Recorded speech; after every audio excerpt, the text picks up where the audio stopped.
No NCPD. Badges will get a bullet to the brain. Rule 2, no courts.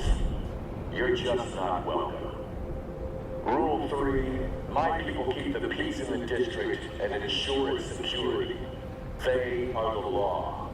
Hello, everyone, and welcome back to The Other Castle. The Other Castle, I'm Andrea. And my name is Tom. And we're reporting live from Night City. Yes, welcome back to Night City. Woohoo!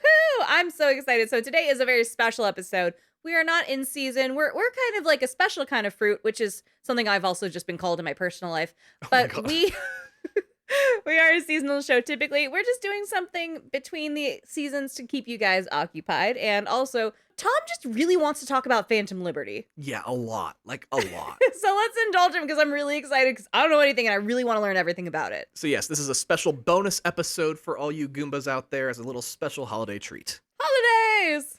Anyway, so if this is your first time listening to The Other Castle, over here we do the plot, lore, and more on video games, meaning we're going to take you from the production of the game all the way through the entire narrative of the game itself. I love audiobooks, so this is basically like that, but somehow nerdier than audiobooks.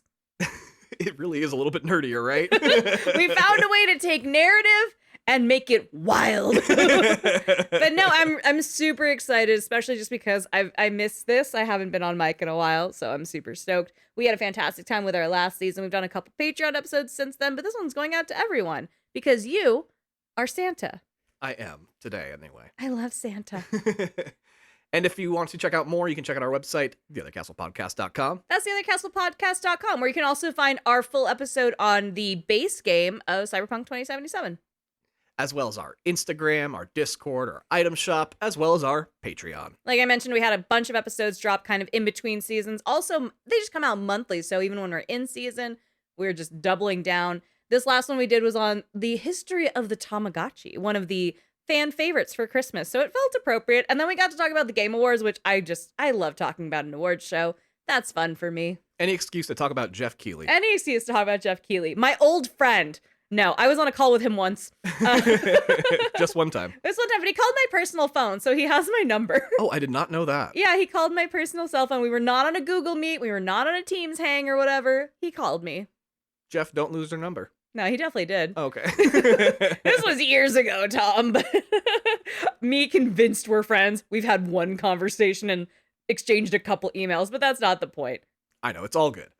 Anyway, on November 7th, 2022, Episode 10 of our 5th season was released, covering Cyberpunk 2077. And the world was the same. At the time, it was our second longest episode ever, Oh. and quite frankly, my favorite episode for quite some time. Aw.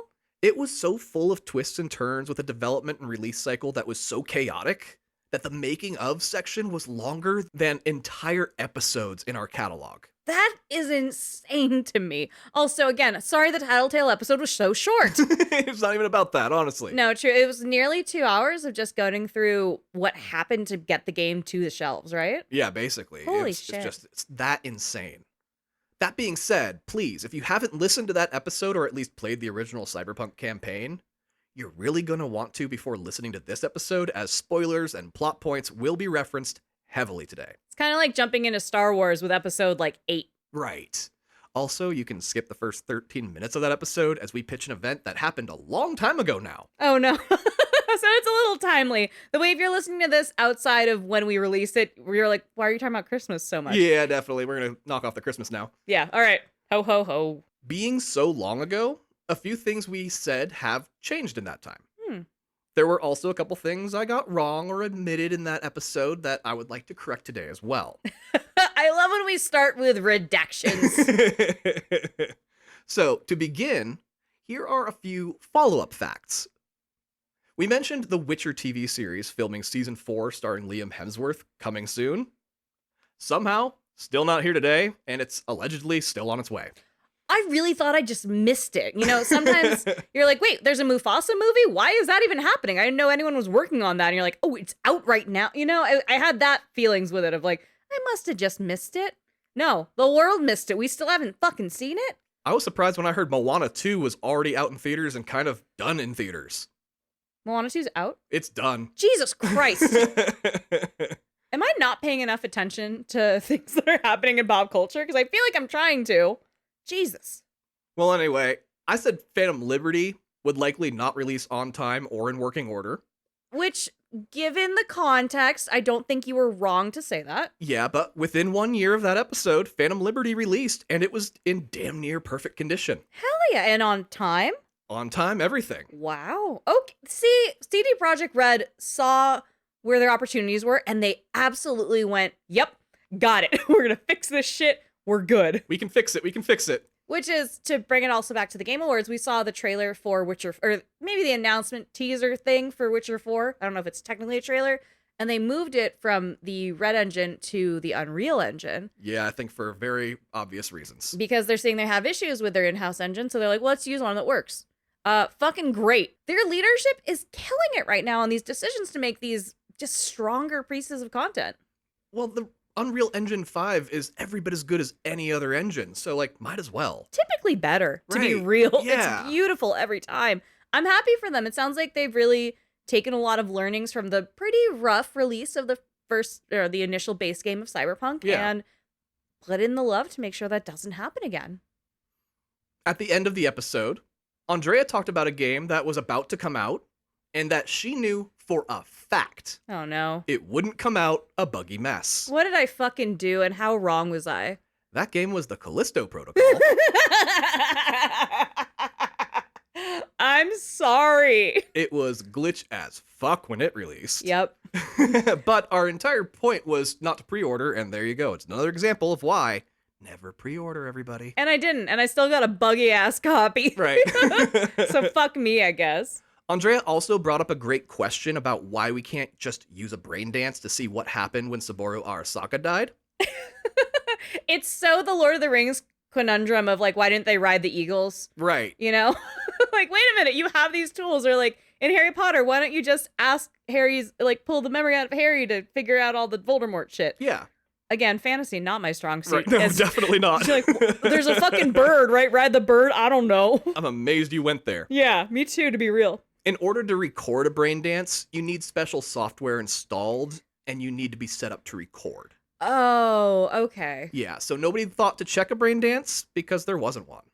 That makes sense. Like, no, I can see in their fucking, I don't know, spine that they don't have that platform, that app installed. Yeah. I get it. Okay. There's also still no word on the actual Cyberpunk sequel outside its codename Orion, as Witcher 4 is their next project. Yeah. I also mentioned a former boss of mine who said, if you don't like it, I'll promote you to customer. Ugh. God. Since we recorded that episode, I've watched him get fired as CEO from 3 different companies. That's my favorite update you put out. I'll give a fuck about Unreal Engine. I want to hear about that shit. Yeah. Damn. So fuck that guy. Fuck that guy. Also, the name V is actually just a nickname. Oh. The real name is Vincent if male, and Valerie if female. Can I just say the restraint on not doing Victor Victoria is impressive. Right? Definitely. It's right fucking there. And there's a very famous film, Victor Victoria, about kind of the balance of that. They already have a main character called Victor in the game, so probably why they didn't do it. They had the baby book open to the V section. They're like, I don't know, fucking pull from that. That's great. But it also never comes up really, as V is all anyone's ever going to call you. Yeah, just it's easier for everyone else to just refer to the character as V. You don't want them to record that line twice. There was a point where I said an in-universe book was being written, and it has since released. It's called No Coincidence.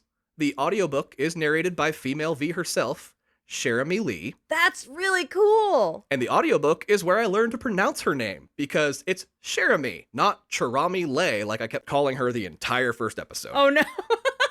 And that's a beautiful name. It is. It's a beautiful, beautiful name. Did you like the audiobook? Book was mid. Got it. I also referred to the game as just good enough to keep playing. I think I was wrong. It was perhaps always good. It was just the problems were so egregious, it made the good parts feel bad. That's hard when, like, the framework weighs down the piece of art in the middle. Yeah, once everything was working perfectly, it was pure enjoyment to the point I've beaten it 4 times now. You beat it 4 times? Yeah, with different build-outs every time. I've been begging you to work on the backyard. What the fuck do you mean you played this game 4 times? Tom! I'm sorry, it's a great game now. Honestly, it went from me being like, it's fine, it's like just good enough to keep playing, to this might be in my top 10 favorite games. To you going, I live in Night City now. Yeah. Also, I think Sandevistan is the best build. Okay. Who is that? It slows down time so you can run around and kill everybody really fast. Deadeye. Got it. Yeah. But my saying that it was always good is also kind of a problem. There has been a weird attempt to retcon the release of Cyberpunk as anything but a disaster. Huh. To the point that there are people who will swear up and down that it worked perfectly, even on PS4, even though it got delisted for being so broken, and that people were blowing the problems way out of proportion. How are you going to gaslight the world of gaming? It is a very well-documented community. What the fuck do you mean? It's extraordinarily well-documented. Especially here on our show where we covered it already once before. That's theothercastlepodcast.com. If you were one of the lucky people who never ran into a single problem at that early stage of that game's life cycle, then bravo to you. And congrats on being a PC player, obviously. Yeah, you win a gold star because there are others, like myself, who lost upwards of 45 hours of gameplay because of the broken nature of that game. The amount of times I heard you scream to the sky, Delamain! You've trapped Male V! Oh, if you listen closely to the first time, I have like just a slight case of just like hatred every time I say Delamain's name in that episode. A slight case of hatred is crazy. Our first episode covered the version of the game up through patch 1.5. Today, the final build of the game is version 2.2. So, how did we get there? Shortly after our episode aired, patch 1.6 came online, and it really fixed the largest swath of problems to date. Oh. And took the first iteration of the game into its final form. There wouldn't be many more changes until Phantom Liberty just under a year later. In the wake of the disaster release of Cyberpunk, people at CD Projekt Red thought their careers were over. Oh, that's horrible. They were receiving death threats in their DMs over it. Who the fuck? My brain can't wrap around being like, I'm upset with this property. I want to threaten someone's safety. Yeah, they're not healthcare CEOs, guys. Just leave them alone. For real. Thankfully, they didn't let that deter them, and they got to work on their first and likely only expansion, Phantom Liberty, after signs pointed to the game making a comeback after patch 1.5. They said, put your shit on private. Let's fucking get to work. This time, they were determined to do it right and create a memorable experience that works for everyone on the day it's released. Hell yeah. One way they did this was by having developers and programmers play the game on Twitch and ask the chat for what they wanted to see changed or improved. That's fascinating to do kind of a public closed beta almost? Or almost, right? Something to that fact. That's really interesting. I don't see a lot of people doing that. This is the first time I think I've heard of it, to be real. Well, CD Projekt Red's leader, Adam Badowski, saw the aftermath of his decisions making the original game and realized he fucked up. He blamed The Witcher 3's team for botching that release, which is why he took over as lead on Cyberpunk. But that release was one of the worst in the history of gaming, and he had nobody to blame but himself. Yeah. And in most cases, you fuck up that bad, you don't usually keep your job. No, but, he's number one, so who's going to fire him? Fair enough. To his credit, he took the blame on the chin and swore to never allow that to happen again. I love that. I mean, I opened this by saying I think their leadership clearly got their shit together, and you're absolutely confirming that. And I at least admire that, of saying, yo, I did fuck up. That's my bad. Yeah, he promised to change his crunch culture-inducing corpo bullshit ways. Corpo bullshit. And do right by his people, even allowing most of them to work from home. Thank God. Everyone should be able to work from home if possible. If possible, right? Come on.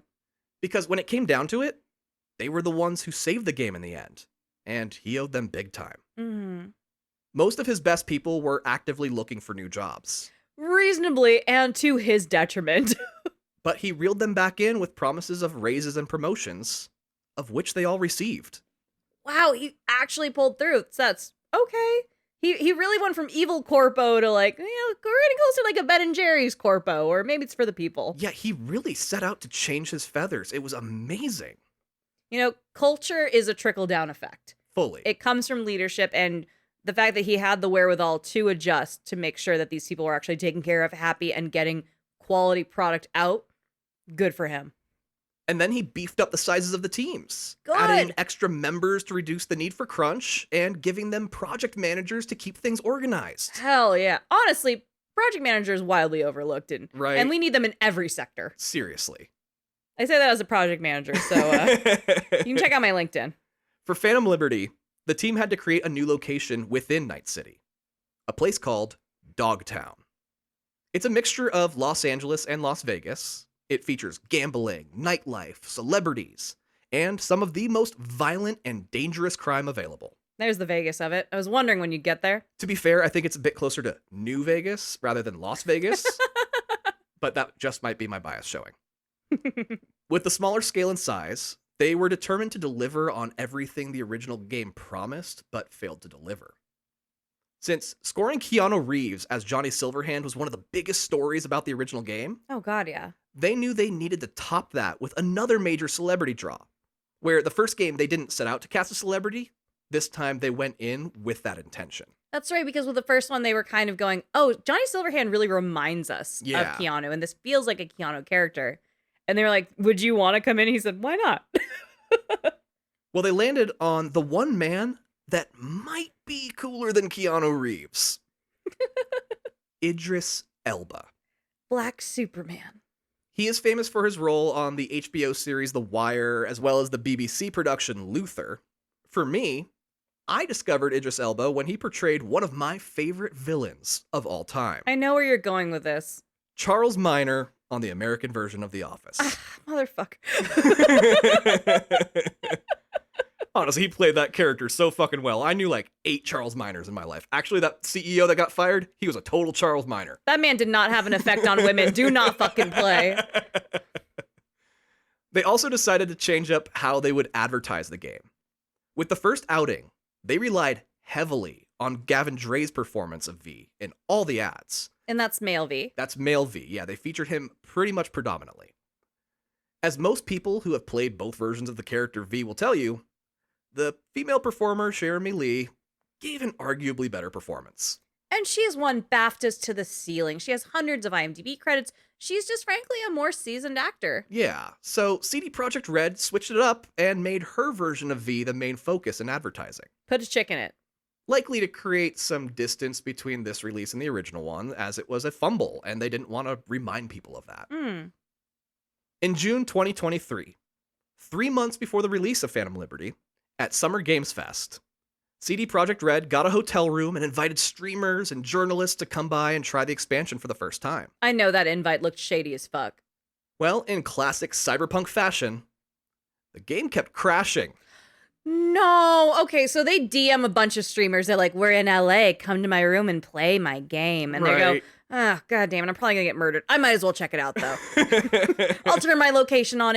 I'll stream the whole time. It's fine. They go in. I'm sure it's decked out. I'm sure they got marketing come and make it like a Night City experience. They've got screens. They've got fucking the best like Razer controllers and shit for the PC builds, or if they have the consoles, they're shiny black and new.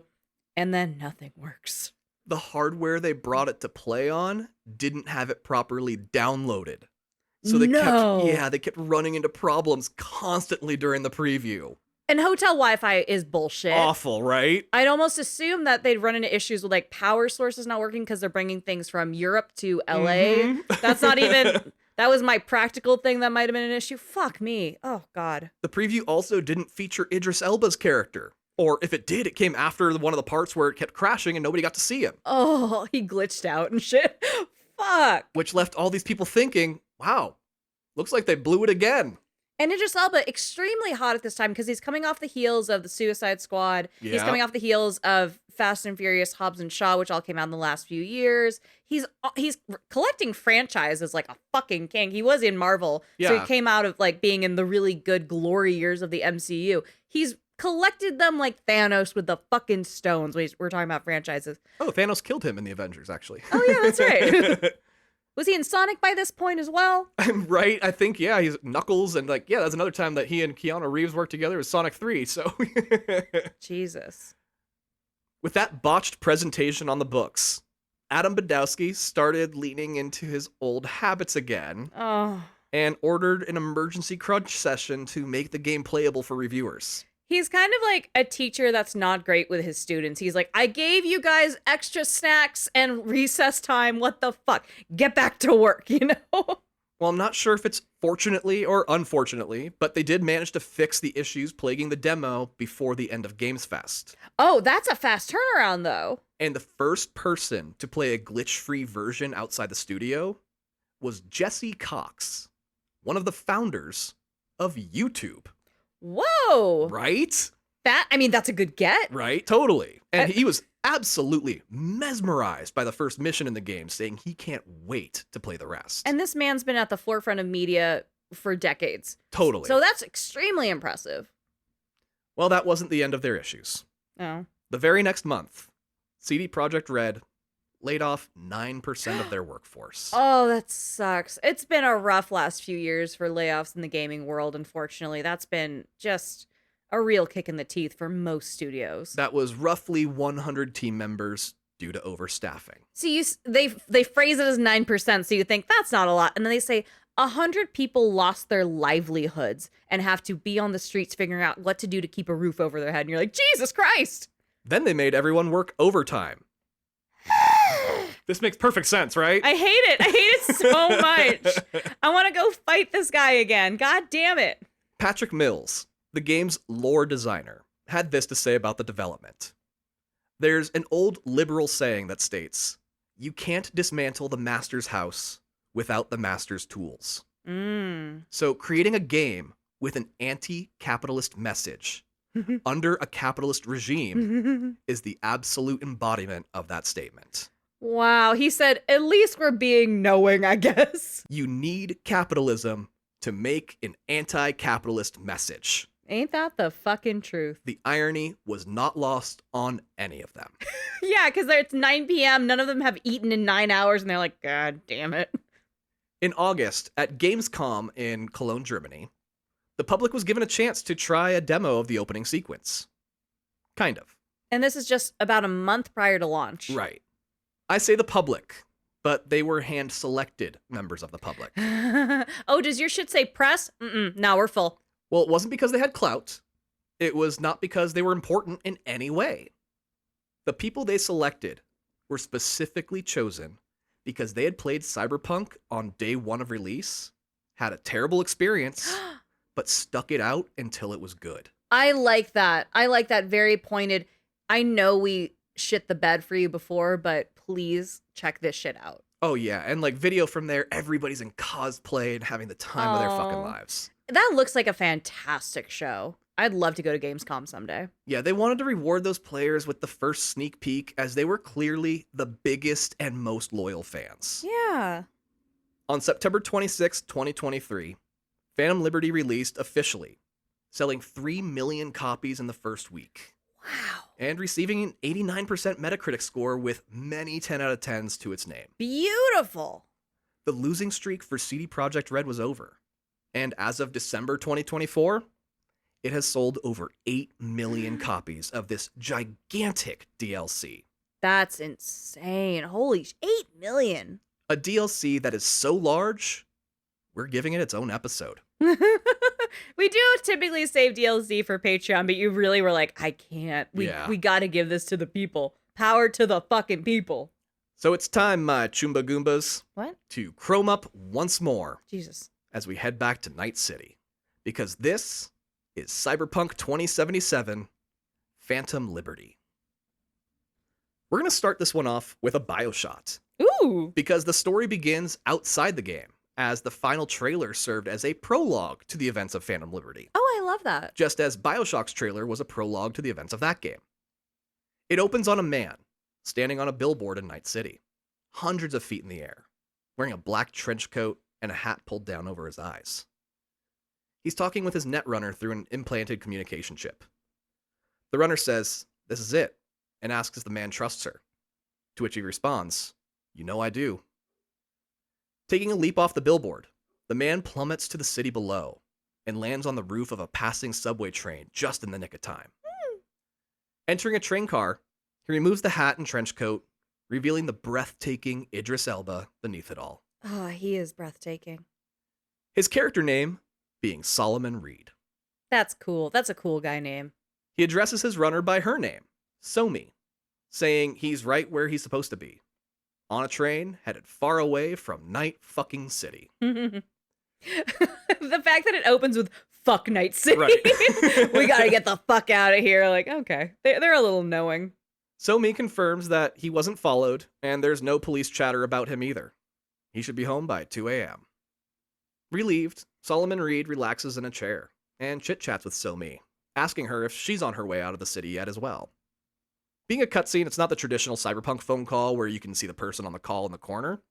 Instead, the camera cuts back and forth between Somi sitting at a computer and Reed sitting on the train.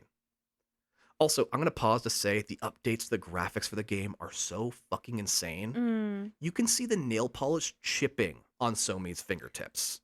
I mean, I get why they moved to the Unreal Engine, but the Red Engine did a lot of work. It was beautiful, I'll tell you what. Didn't work, but it was really beautiful. Once they figured it out, great engine.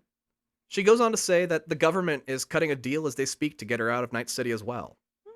Reed says that Somi is Madam President's favorite netrunner. He knew she'd help her get out of town. Reed tells Somi she deserves it. He wouldn't be alive if it wasn't for her. In the meantime, he's just gonna sit back, relax, and fantasize about that taco stand back home Somi introduced him to. Honestly, daydreaming about tacos brings me a lot of comfort too. Well, for him, it's the quesadillas. They haunt his dreams. I would love to be haunted by a quesadilla. Typing away at her computer, Somi says that place sounds tasty. Reed is concerned, because it is tasty, and she knows that already, as she's the one who took him there. Somi goes, right, sorry, I was distracted. Reed tells Somi that she needs a break after she gets back from Night City. While listening to his request that she take a vacay, Somi stares at her computer silently with a look of sadness on her face. When Reed asks, Somi, can you hear me? She hits enter on her keyboard, and the lights on the train go out. Reed looks around the train car and realizes there are only a couple other people in there with him, and they're armed to the teeth. Oh, fuck. He says, Somi, I think we may be compromised. But Somi doesn't hear him as she removes her communication chip from her head, leaving Reed stuck inside the trap she set for him. Oh, she betrayed him. Reed finally realizes this with his hand on the car door that refuses to open. Turning around, Solomon Reed gets jumped in a fight scene that would make the movie Nobody proud. Reed shatters arms and smashes heads, but is eventually overtaken and shot 3 times point blank. Oof. Somi, having just watched the whole thing from her laptop, pushes away from her desk as the screen goes black and the words, 7 years later, appears. When we last saw Somi, she was a normal-looking human with only a couple pieces of chrome on her face. Chrome being the name for any tech or equipment you have installed on your body. But now, Somi's head, neck, arms, legs, and hands are mostly robotic, with her face being the only real preserved feature. She's sitting in a low-orbit spacecraft version of Air Force One, now called Space Force One. That's stupid. I love it. Somi is looking stressed out, and the president of the new United States of America offers her a pill to calm her nerves. That's a girl's girl. Right? Love it. Somi says thanks, but no thanks. She'll be fine. But she won't be fine. Because just as she says this, a missile comes flying at the aircraft from the Earth below, and they go crashing down through the atmosphere, heading straight for the center of Night City, as the scene ends with Reed's voiceover saying, he wouldn't be alive if it wasn't for her. Oh. Ending the trailer. Damn, that's cool. That wasn't even the prologue, Goombas. That was just the teaser. That's some other shit. But it's also required viewing, because I did not see this trailer prior to playing the game, as I usually try to avoid story trailers, not wanting spoilers. Yeah. And I'll admit, I made some decisions I would not have made had I seen this trailer. Oh, interesting. But more on that later, like, way later. Okay, so hang on to that context. Phantom Liberty becomes available when you reach your point of no return in the main game. Once the mission Meet Hanako at Embers becomes available, you'll be forced to receive a phone call from a mysterious person. If you remember to our previous episode, It was around this time when I ran into a game-breaking glitch thanks to that rat bastard car service, Delamain. Delamain! This glitch broke my in-game phone, making it impossible for me to continue my first time playing and losing 45 hours of progress. Ugh. So I loaded up my old save file in the hopes that with the new updates included with Phantom Liberty, my phone would be fixed. But after about 20 minutes, I realized it wasn't happening. No. And the glitch was still there. Shit. That sucks. This was my only save file with Gavin's V, so I dove back into Jeremy's version since I'd also beaten the main campaign 2 other times with her by that point. You really are so leaning on her. Yeah, I really did. A few moments after receiving the mission to meet Hanako at Embers, your phone rings from an unknown caller. A woman is on the other end and introduces herself as Somi, but you can call her Songbird. You know, that casual thing. Also, Bioshot? Oh yeah, I know, right? Songbird? Totally. It's your homie, but maybe you shouldn't trust your homie? Also that. Yeah. She says she knows who you are, about the whole engram problem, and she says she can save your life. You're like, sure, Jan. But it's not like you have many other options at this point in your life anyway. And as the gamer, you know there's no happy ending to this game. So you reluctantly agree to help the mysterious Songbird. That's not like the best motivation, but I fully feel you're like, fuck it, if you know, you know. You might as well take the leap. Songbird says, great.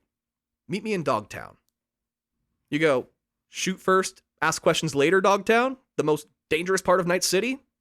Songbird says it's either that or die. So yeah, go to Dogtown if you want her help. It's so funny because in LA, Dogtown's like Venice. Right.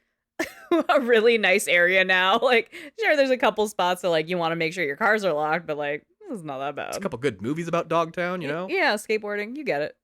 You hang up realizing that this is either an elaborate prank or your last hope.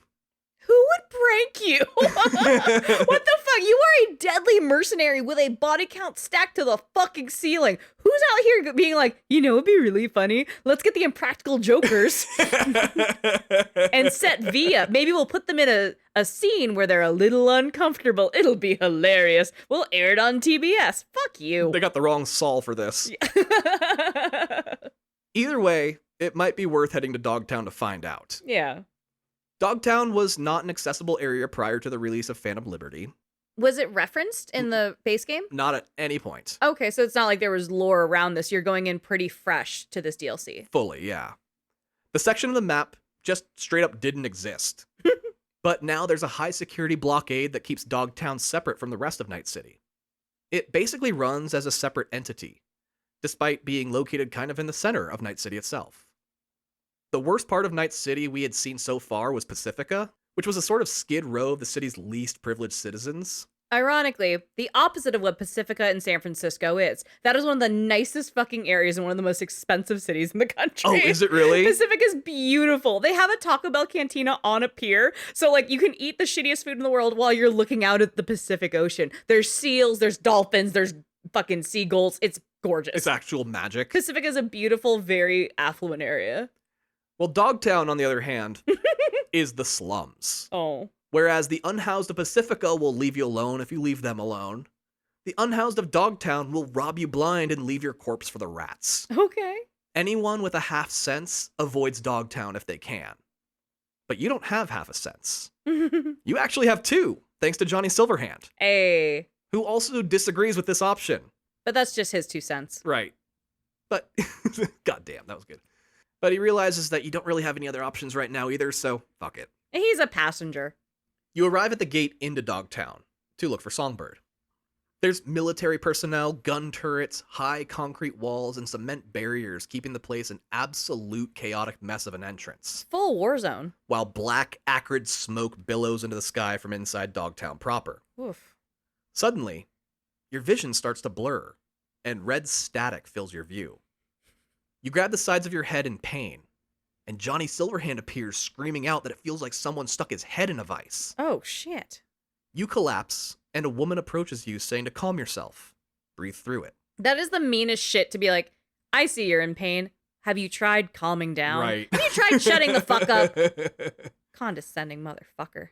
She knows about the ticking time bomb in your head, and says that if she could turn it off, she would, but it would be too dangerous. Pretty much what every other expert you've consulted so far has also confirmed. Not new information.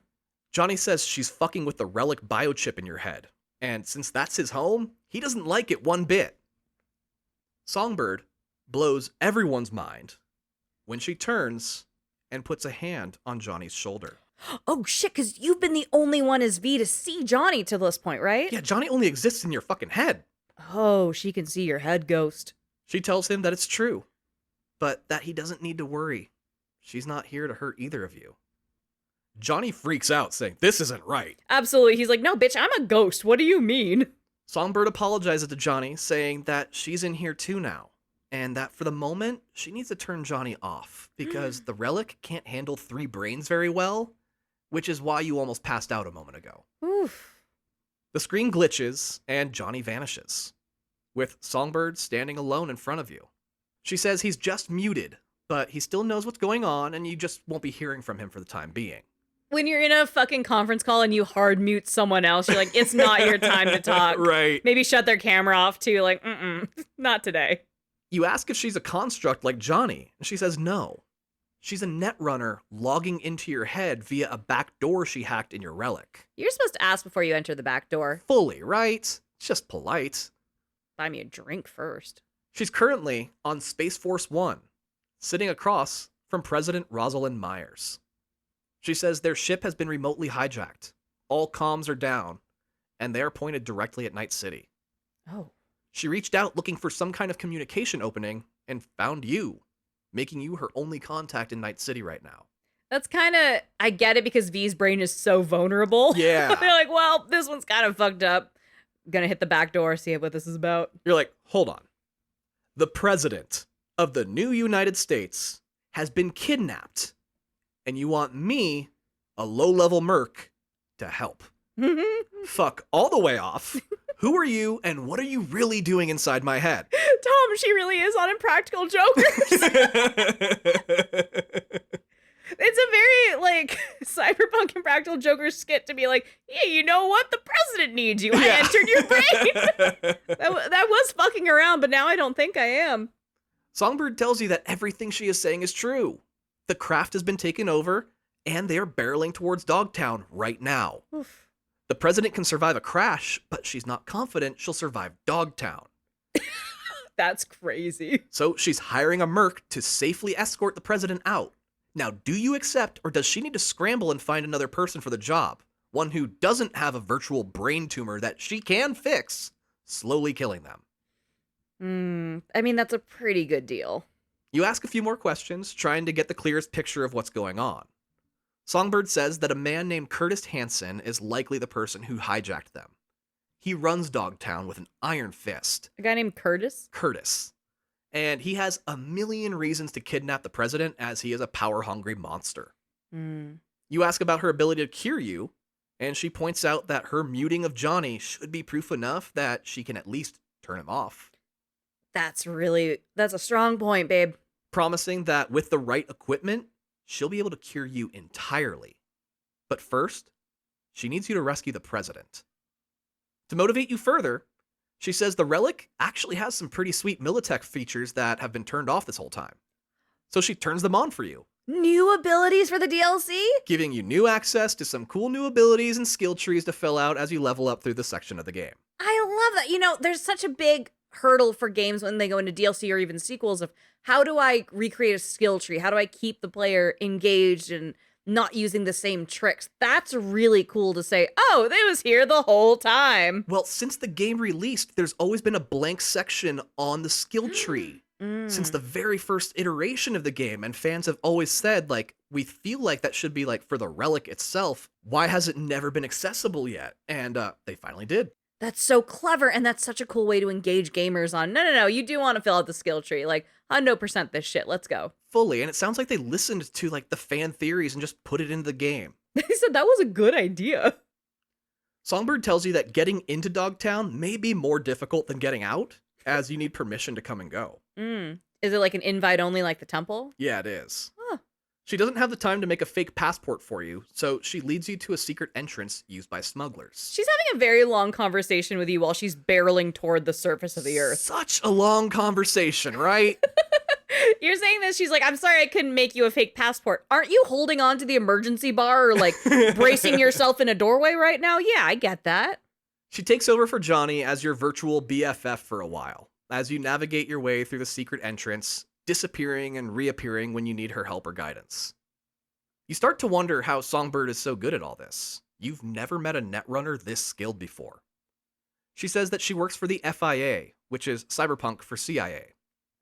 She's a government hacker. She was fucking around with some Chrome at age 13, hacking into anything she could.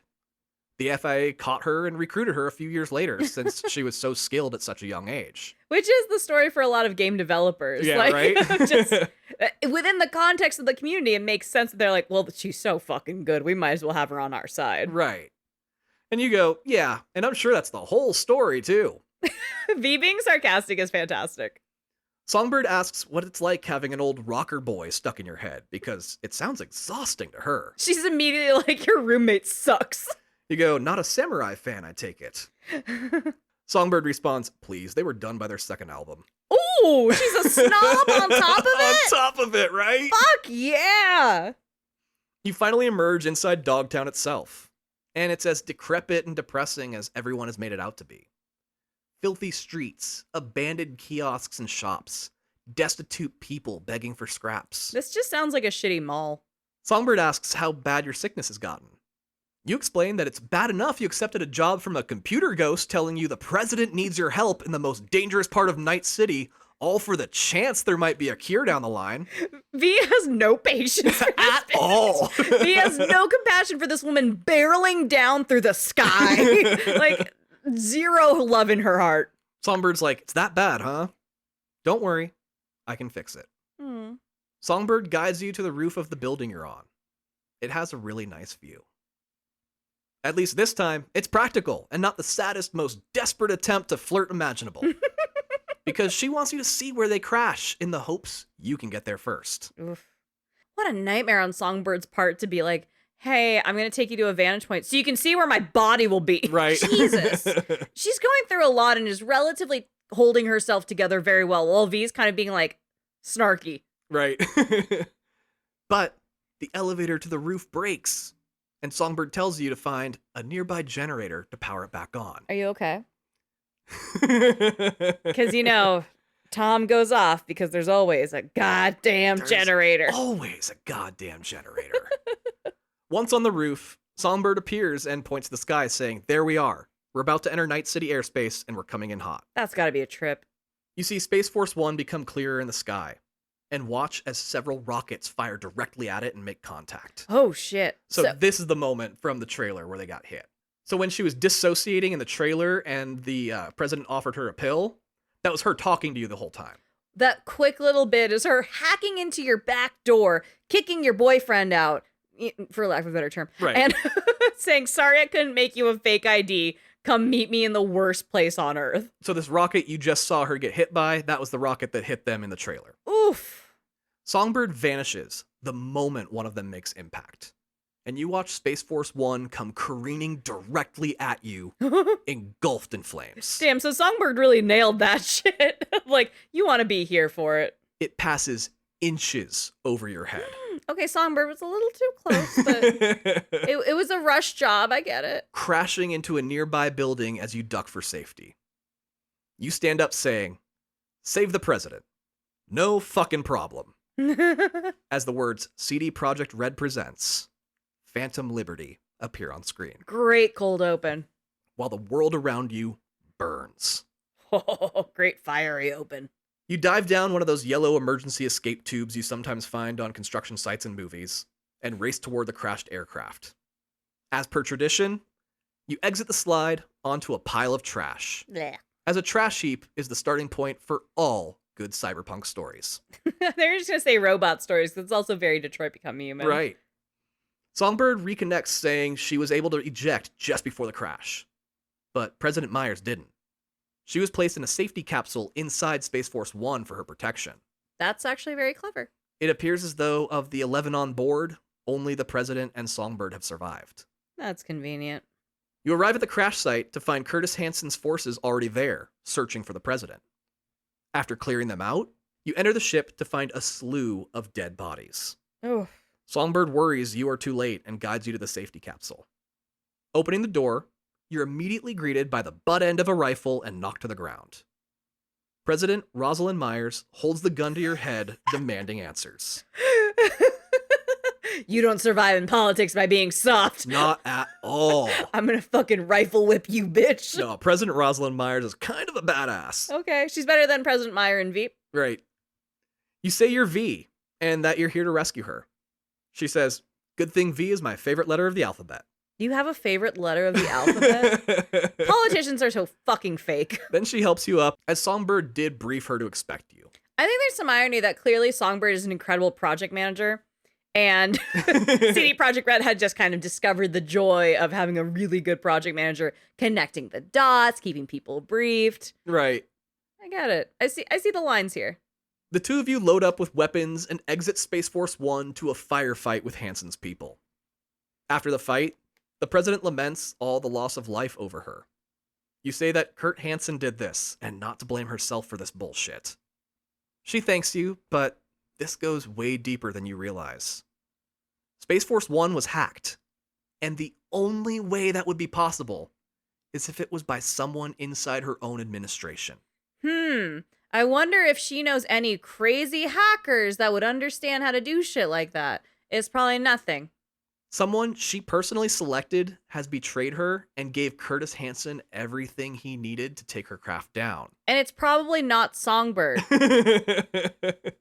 See, that's the problem with that cinematic trailer. If you've never seen it, you would never think anything of Songbird yet. You don't see a history of betrayal without seeing that trailer. Yeah. Right. She just doesn't know who it is yet. Freaking out that she can't trust anyone, you assure her that you and Songbird are going to do everything you can to get her out of this alive. Myers says that something people don't realize is presidents have trackers placed inside them for safety purposes. We saw that in the base game where the rich people have those like emergency things to have ambulances come to them. Yeah, Is it exactly, right? similar to that? This is a little bit more high tech. This is just so like they can track the president from like Washington. Got it. Okay. So, but still kind of that low jack for influential people. Fully, yeah. But seeing as her very own people are no longer trustworthy, she picks up a rusty piece of metal. Nope. Holds a lighter under it, and asks you to please cut it out of her. It's near an artery, so please be careful. I hate this so much. Songbird radios in, saying that she has to keep moving, setting up new spots to log in from, as she doesn't have time to find an ice bath to keep her from overheating while logged in. So she'll be cutting in and out from time to time, instructing the two of you towards a new building where you can lay low for a while.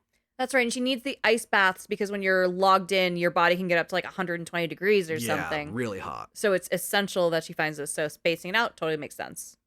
She leads you through an old Militech warehouse. Inside is a bunch of old equipment, long since left untouched. Hansen's people catch up to you here, and Songbird takes control of one of the largest pieces of equipment in the room to turn on them. It's a big, metal, six-legged tank called a Chimera. Ooh. It has machine guns, lasers, all sorts of cool weapons, and Songbird uses it to mow down Hansen's forces. Hell yeah! I love lasers. Then you see some red static appear all over the Chimera. Songbird screams that she's being kicked out and someone else is taking control of it. Oh.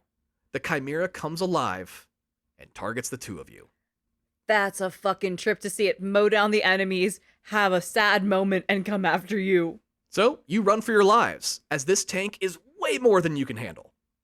You shove Myers into an elevator and watch it plummet down the shaft before you can enter as well. Oh no. The Chimera descends on you, but the ground beneath it gives out, as it's so heavy. And the two of you fall a couple stories down into the guts of the building. You get knocked out in the crash, and wake up to President Myers standing over you saying the two of you need to move now. The Chimera comes back online, but fortunately the crash exposed some vulnerable sections of the hull, and the two of you disable it. That worked out. President Myers says you need to destroy it entirely and tells you to mount the top of it where you find an opening. The president tosses you a grenade, which you arm and shove down the hole saying, "Rust and piss, shitbot." I fucking love this. First of all, V's on 10. Seriously, right? V doesn't give a fuck. Like, no matter what's between their legs, they're swinging dick in this one. Let's fucking go. Also, the president's like, here's a grenade. Okay, ma'am. Totally. Let's do this. You jump off just as the shitbot explodes. You find some subway tunnels under the building that will take you somewhere that should be safe. Myers asks you to call Songbird because she's got a bad feeling about the tunnels. You try to reach out to her but only receive static in response. Suddenly, Johnny appears and says, "Looks like it's just you and me again." Oh. You welcome Johnny back sarcastically. Oddly, he doesn't seem that upset about having been muted and sits his virtual ass down on the ground while you talk with the president. She's concerned about Songbird, saying that while she's been acting a little strange lately, she doesn't typically vanish like this. You both agree, though, that she's the best netrunner alive, probably, and that she is likely just offline for the moment. The president continues forward, and Johnny says that Songbird will be lucky if she's still alive.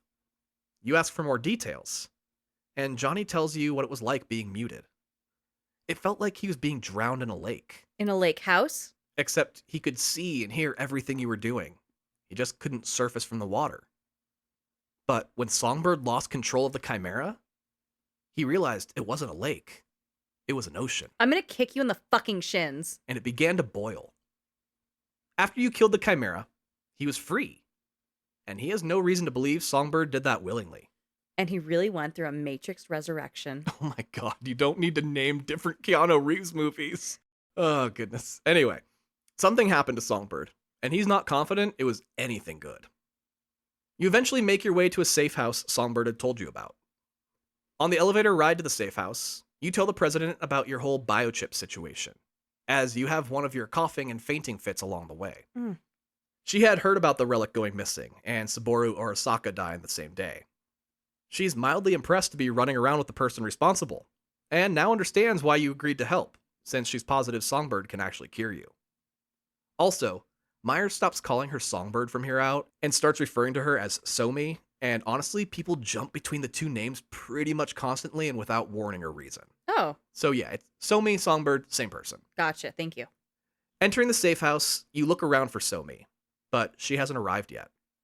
It's a pretty large abandoned apartment, with the windows blown out, but being 8 stories high, it's not like anything can get you that way anyway. You find a dirty pile of old clothes, and Myers asks for privacy while she changes into something a little less presidential and obvious. The lights don't work anyway, and Johnny calls from another room where he has found a goddamn generator. But here it's actually welcome. Right. While you get it running, Johnny unloads his concerns on you. You got pulled into some Politico bullshit by an unknown netrunner who offered you a magic cure. Then she disappears, and you're stuck with a president whose own people tried to kill her. Johnny's keeping it so real with you. You're involved in something that doesn't make any sense to him, and he guarantees that you haven't heard the truth from anyone yet. You promise that you know what you're doing, and are confident that this will all make sense by the end. To which Johnny goes, "Yeah, the end of us." Johnny is not a trust the process kind of guy. Not at all. He says no more as you get the generator powered back up. The president is now looking like the worst stepmom tourist imaginable. She's sporting an I Heart NC hat, No! a denim vest, but carrying a case of cold beer, which she found in a fridge. Okay, dork, let's drink. She offers you one, saying you earned it. One of the things that I love about this game is that it allows you to play as a sober person.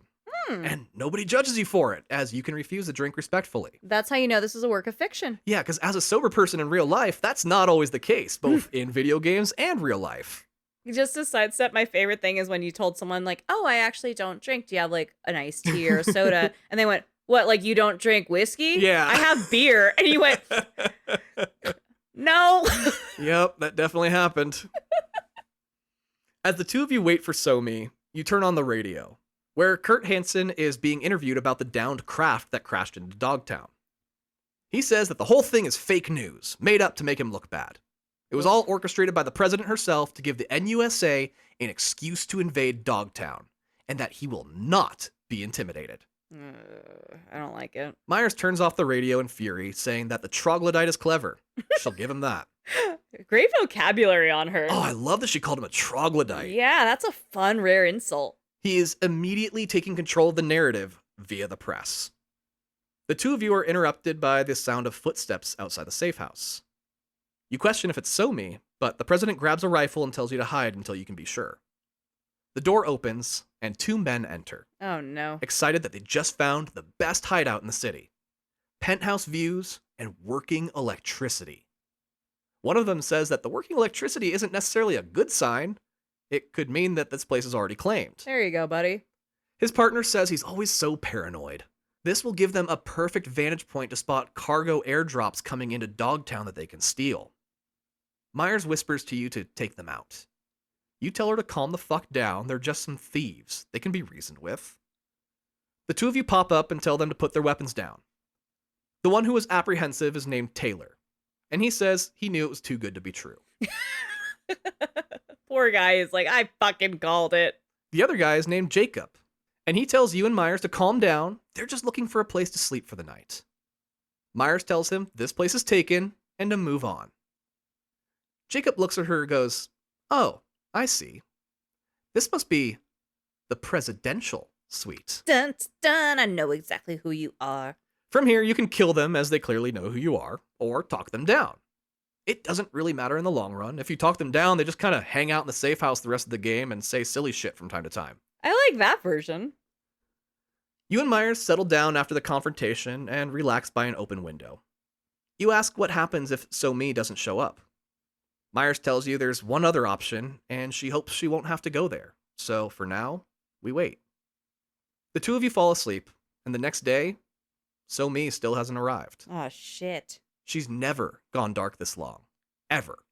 She is chronically online. This is a bad sign. Yeah, and Myers is getting scared for her. Confident that Hansen will stop at nothing to prevent her from getting out of Dogtown, President Myers tells you that you need to find So-Mi. Without her, she can't sneak out of Dogtown, because So-Mi is the only netrunner skilled enough to take down their surveillance. In order to find her, you're going to need help. A man named Solomon Reed. I forgot Idris was in this. I was so wrapped up. He, doesn't come until really late into this. Yeah, I was totally like, yeah, this is a fucking political thriller. Let's go. Yeah. 7 years ago, he was the head of the NUSA's intelligence community in Night City. Oh. He was partners with So-Mi until his assignment was over. Then he went deep undercover. You're like, holy shit. I'm going to be working with a government sleeper agent? V geeking out about some nerdy shit like this is fantastic. I actually love that you're saying that. Because they did make one major retcon with Phantom Liberty that nobody can understand why they did this. Ooh. V was 27 originally. Yeah. And now V is 23. We all lost some time to COVID, Tom. Nobody fucking understands why they did this. It came out of nowhere. They just one day were like, oh no, V's actually 23 now. I understand 27 because 27 Club, it's a game about their impending doom, so it kind of makes some poetic sense, and like rock stars, 27 is just kind of a key number. 23 doesn't make any fucking sense. What is that? You're fresh out of college? I'm 23. Will I ever live to see 24? The way things are going, I don't know. It's a Dogtown paradise. Right. Yeah. But that's a dumb... 23 is a dumb age. What did Blink-182 say about it? Nobody likes you when you're 23? Come on. Grow up. Fully. But yeah, I mean, it leads to like V being a little bit more excited about things, I think. V is not as sad and downtrodden. Jaded, yeah. Well, your brain fully develops around the age of 25, so V's still a little mushy up top. Yeah, definitely. Oh, and it has had a lot of concussions recently. Right. So many. So many. Shot in the head a couple times. Yeah. Myers tells you that Reed is the kind of guy you call in when diplomacy fails. Ooh, that's cool. He's the last line before use of military force. He can't be bought, bargained with, or blackmailed. If anyone can find So-Mi, it's him. That's cool. Considering he's a professional spy, it might not be easy finding him, though. Myers says you'll need something called a dog whistle. It's not an actual whistle. It just means it's a signal that only Reed will be able to hear. Putting the plant out on the fucking terrace and shit. Something like that. There's a bar nearby that has an access terminal the government used to control. An old-fashioned landline telephone. What's that, Grandpa? Landlines haven't been used in decades, so it's not a channel anyone monitors. Both in our real world and in this world. Myers says that Reed will need to vet you and hands you a presidential token. It's a literal coin that will show Reed you're working for her. This is the only time people have ever used a challenge coin in anything. You're like, hold up. Does that mean I'm a secret agent now? Am I deputized? Johnny doesn't like this one bit. Why the fuck are you trusting a government official? You're like, shut up, Johnny. I'm a secret agent now. That's a 23-year-old V. Abso-fucking-lutely. Shut up, Ghost Dad. I'm a spy. It's literally the coolest possible job title. Johnny says he hopes you know what you're doing. He sure didn't when he enlisted in the army back in his youth. It was not an excellent adventure that time. With your presidential token in hand, you set out to find the bar with a landline. After taking roughly 2 steps out in the open, you get a phone call. It's from a fixer that you know and had done jobs for earlier in the game. A man named Mr. Hands. We didn't talk about him in our first episode because, quite frankly, he wasn't important. He was so unimportant, they actually recast him for the expansion. Oh, shit. As his role required someone with a bit more polish than the couple random lines the character originally had. A more manicured Mr. Hand, if you will. Right. He's the fixer that oversees Pacifica and the jobs you completed in that part of Night City. He just so happens to also be the fixer for Dogtown. He's not sure how you made it into Dogtown, but since you've been so good to him, he registers you at the front gate, giving you free access to come and go as you please. That was very convenient. We can't see his face, as he sits in darkness to hide his identity. We only see his hands, hence the name. I love that. This opens up the jobs and side quests you can complete in Dogtown as well. But first, we need to contact Solomon Reed. You arrive at the bar, only to find it shuttered. The owner was forced to off himself when he talked shit on Kurtis Hansen a couple months ago. Whoa, forced to off himself. Shit. The bar has been closed ever since. So you break in to see if you can find the old landline. You do and type in a numbered code Myers had given you. You stare at the phone, still hanging on the hook after pushing the numbers, unsure how this ancient piece of technology works. Because again, these are all Gen Zs and alphas in this game by this point, so none of them have ever seen a landline. Johnny appears, pointing to the receiver, and holds his pinky and thumb up to his ear, indicating that you should do the same. Hey, dipshit, answer the phone. You put it to your head thinking this is strange, and you hear the line ringing on the other end. Johnny tells you to order him a double cheeseburger while you're at it, laughing to himself as that joke would have killed in 2023. I hate that I align more with Johnny than V. Hey, it's 2024, it's not that long. It really feels like my age is wearing on me. After a few rings, a deep, breathy voice answers. You say hello, but are met with silence. After a few moments, the voice asks, "Who is this?" You tell him and he gives you the location of a public basketball court, saying to meet him there, and abruptly hangs up. You're like, ugh, why couldn't we have done this via text message? As you wait for Reed at the court, Johnny starts ranting about how you have no idea what you're getting yourself into. You can't trust anyone involved in this. Not Myers, not Somi, not this Reed guy. You say that you wouldn't expect anything less from a guy who went AWOL during his time in the military. Johnny looks at you and says, I didn't join the military. Robert John Linder did. He was a gullible kid, blinded by the promise of money and fame. Robert didn't go AWOL either. He was killed on the front lines. Oh. He barely crawled his way off the battlefield. How the fuck do you think he lost his arm? When he recovered, Robert Linder was dead, and Johnny Silverhand was born. You're like, fuck. I'm sorry, Johnny, I didn't know the whole story. He says, no, you didn't, because you never bothered to ask. Johnny is moody here. He's really like, you don't even fucking try to get to know me, and I live inside of you. Right? Jeez. But it was a long time ago, and he likes being Johnny a lot more than he liked being Robert. I get it. Sometimes, like, just like this franchise, it needed to go through some things and went through some shit that was really bad. And now it's its best version of itself. Johnny's a metaphor for the franchise. Totally, right? Your convo with Johnny is interrupted by a gun getting shoved into your ribs. You are having a full moment, and then there is a gun on you. Damn. From behind, Reed tells you to show him your hands. Give me those knuckles, Idris Elba. And you hold them up with one of them containing the coin Myers gave you. You ask if it means anything to him, and he says it does, and it means you need to shut your mouth and not say another word. He tells you to meet him inside a vehicle parked nearby, and vanishes before you can even see who he is. That's cool. Johnny's like, damn, this guy's legit. Johnny's like, okay, I get why you're geeking out. This guy's cool as fuck. Ready to find out if you've got any candy in that van? Yeah. You find the vehicle and climb in, where you're finally greeted by Solomon Reed in all of his Idris Elba glory. So handsome. He apologizes for sticking a gun in your side, but in this line of work, you can never be too careful. He looks at you and says, "You're not one of us, are you?" You go, actually, as of last night, I am. I am freshly deputized. He's like, cool, a rookie. He asks how you got involved, and you tell him Songbird hired you, asking if he knows who she is. He says, so me? Yeah, I know her, and she's a magnet for trouble. He actually thought he'd heard the last of her. He asks where you left Myers. And when you tell him, he's like, what the fuck is wrong with you? You left her in an abandoned building in the center of Dogtown alone? You're already bad at this. In all fairness, V is now much younger, so... Yeah. A 27-year-old, someone who may have a doctorate and works in it, they would have the wherewithal to be better about this. But a 23-year-old, nobody likes that.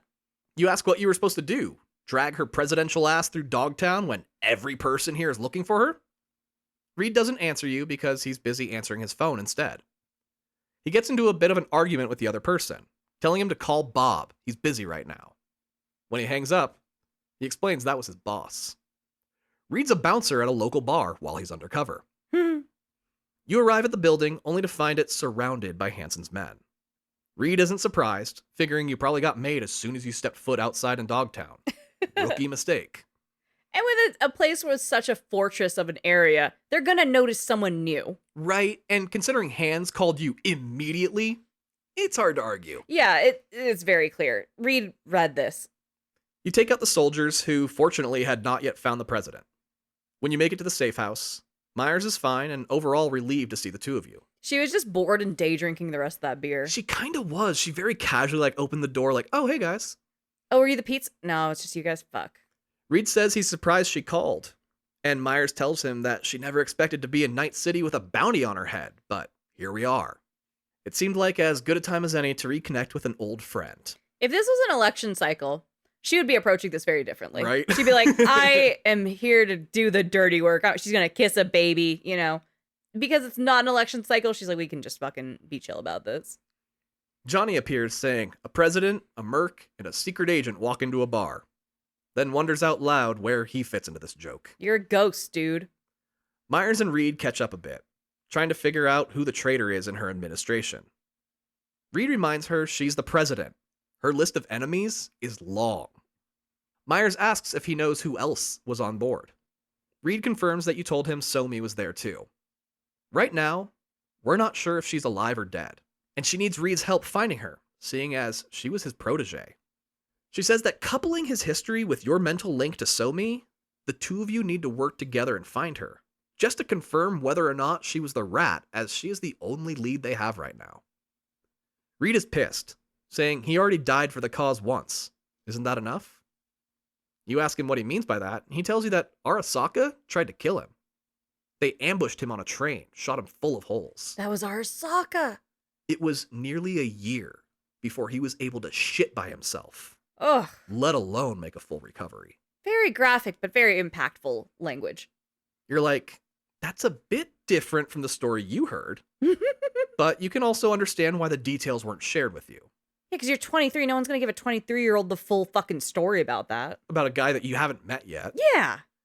Reed says that whatever payment Somi offered you, it better be worth it. This isn't going to be easy or smooth. You tell him that your only chance at survival is through her, which is the only payment worth taking. Reed tells you to go out into Dogtown. gain a reputation so you can make the contacts you'll need to find Somi, while he arranges a transport for the president out of the city. Fortunately, Mr. Hands has some assignments for you, which are drastically improved from the original game. Oh, good. The limitless variety in how you complete a mission is still present, as that was never a problem. They upgraded the missions here by not making them run in, get the goober, get out. Each one actually has its own mini arc and complete story now. Oh, that's cool. So it's not just a single shot. You get kind of an episodic full story. Yeah, and it makes you a lot more invested in your task. That's really cool. So even though Dogtown is about a quarter the size of Night City, there's almost just as much to do because it's 4 times as dense. Throughout these missions, you start to see the death grip grasp that Kurtis Hansen has on Dogtown. His voice booming out over loudspeakers, reminding people of his rules on how to survive Dogtown. Ugh. Occasionally, you meet former members of his crew, often resulting in them telling you a horror story about why they left or were kicked out of his gang. Oh, no. After a couple days, Reed gives you a call to confirm the safe delivery of your quote-unquote classified package, which is now back home in DC. Oh, shit, he did it. With that out of the way, the two of you agree it's time to focus on finding Somi. Reed says that there's an undercover agent here in Dogtown he wants to enlist named Alex. As per undercover tradition, Alex works in a bar. He gives you the address and tells you to meet him there. When you arrive, Reed isn't there yet, so you grab a seat and order a drink from the cute 20-something bartender named Daphne. Reed calls to say he's on his way, but he also needs to warn you about something. When his mission went south 7 years ago, Myers abandoned him and left him for dead, as she couldn't get caught having anything to do with him and the mission he was on at the time. But the official story was that he betrayed the NUSA and sold out to Arasaka. Kind of like Batman taking the blame for Harvey Dent's murders in The Dark Knight. Gotcha. The thing is, Alex only knows the official story, not the truth. So there's a chance they might be angry when he gets there. Seeing as his mission failing also caused Alex to get forced into this undercover position. They had to move jobs around because of this asshole, so there's some history there. Yeah, that's why he's pretty nervous about this reunion. You're like, what the fuck, Reed? You couldn't have mentioned this sooner? Send a text at least. Come on, man. He says, no time for that. He's coming up the stairs right now. Daphne returns with your drink and asks if you're new in town, seeing as Dogtown really doesn't get new people. Before you can answer, Reed walks in the bar. Daphne turns around and goes, oh, hell no. Reed says he's looking for Alex, and Daphne tells him to get the fuck out of here. He's on the short list of people they do not serve in this bar. Reed sits down at the bar and orders a double gin and tonic, then motions to you, saying you two are together. Now call Alex and make him his drink. Very virtual, like, help me, bar wench. Daphne shouts out to the other patrons that the bar is closing early today and to get the fuck out. They protest but oblige, grumbling along the way. The moment the last person walks out the door, Daphne pulls a hand cannon out from under the bar and points it at Reed's forehead, yelling, 7 fucking years, Solomon Reed. Oh. Because of you in this shithole. Yes. She calms her nerves and lowers her pistol. As her face, hair, and even skin tone begin to change, revealing a slightly darker-skinned woman of about 20 years older. You're like, what the shit just happened? Where did Daphne go? You're being such a 23-year-old, too, of like, what's going on? Babe, there's history. Just fucking watch. Catching Alex off guard, you snatch the gun from her hand and tell her to shut up and listen. You're on a mission from the president. It was Alex the whole time. She warns you that Reed is a backstabbing son of a bitch. And Reed tells her that he was the fall guy, and they needed him to go underground, so that was the cover story. She cries bullshit, and you pull out the coin Myers gave you, saying that Alex is being called back into active duty. Alex is furious, as she hasn't been contacted by anyone from the FIA since she was abandoned here. But she can't hide the fact that she's mildly excited to get back into spy shit. She's like, do you know how many fucking limes I've had to cut since I've been undercover? I'm losing my mind. Alex steps out for a smoke and to clear her mind. You join her, telling Reed to stay behind. Alex clearly has trust issues with him. You introduce yourself officially to Alex, and she says, okay, let's hear it. What's the mission? You tell her about trying to find a missing agent and that she's somewhere in Dogtown. Since Alex has the most knowledge about Dogtown of anyone in the FIA, that's why she's being called to help. Alex asks what your role in all this is, wondering what the FIA has on you to keep you under their thumb. You say it's just a job for you. One mission, and you're out. Alex laughs, saying she's been on one mission for the last 7 years. You need to be careful who you trust when you're making deals with these people. You're like, joke's on them. I don't have 7 years. That doesn't apply to me because I'm about to die. Yeah, if they don't deliver on their promise, I'll just die. Alex is like, yeah, that might be the plan. So you're on the same page, but with very different energies around this. Yeah, totally. You explain that the person who hired you and has your payment is the person you're trying to find. So you're in this no matter what. Alex says, what? And it's just coincidence that the president needs this person found too? Who is this mystery person we're hunting? You tell Alex that her code name is Songbird. Alex goes, fuck. I'm gonna need another cigarette. I love that all we know about Alex is they're like a grizzled bartender who kind of hates everything, which is perfect for like a divey bar in a shitty part of town. Just they hate everything and they need to chain smoke. Oh, totally, right? Love the energy. She asks if Reed ever told you the whole story of 7 years ago. Because that op had 3 people. Reed, Alex, and Somi. Of course, the mission that brings her back involves the 3 of them again. Alex says, you're lucky. She never learns from her mistakes. Even the biggest one of her life. Alex is fucking great. I love Alex. Then she agrees to help you with one condition. She wants her next assignment to be an heiress on the beaches of Monaco where she can fuck all the other heiresses and drink champagne until she blacks out. I love Alex. You're like, sure, that's totally within my power to make happen. I'm 23, ma'am. Then you think on it and go, actually, the president herself is the one who wants this done, so she'll probably agree to it. Alex decides to join the 2 of you for one last job and tells you to inform Reed of her terms. You go inside and relay the message and also yell at Reed for not telling you the full story. He's like, I'm a spy. Everything is a need-to-know basis. You didn't need to until now. The 3 of you join together inside to start planning. Alex says she knows an old criminal informant netrunner named Slider that should be able to tell you if there's been any sign of Songbird on the net. He was a voodoo boy who went blind, so now he lives on the internet where sight isn't an issue. He's the best netrunner in Dogtown at the very least. Alex gives you the coordinates, and you agree to meet Reed there later that night, as the 2 of you will need to talk or fight your way into a voodoo boy's stronghold. Reed later thanks you for helping him reconnect with Alex. It felt good to bury the hatchet after all these years. At the Voodoo Boys compound, they are familiar with you from your time working with the Voodoo Boys in Pacifica, and that gave you a good reputation with them. Reed is surprised you didn't have to shoot your way through, as you are given immediate access to go talk to Slider. When you find Slider, he's upset to hear Reed's voice, saying he did not miss him. He warns you that people who work with Reed tend to jump out of windows with bullets in their back. Oof.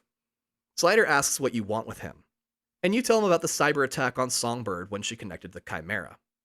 You tell him that she was connected to your relic at the time, and he says that he'll need to peek inside to find a trace of where she went.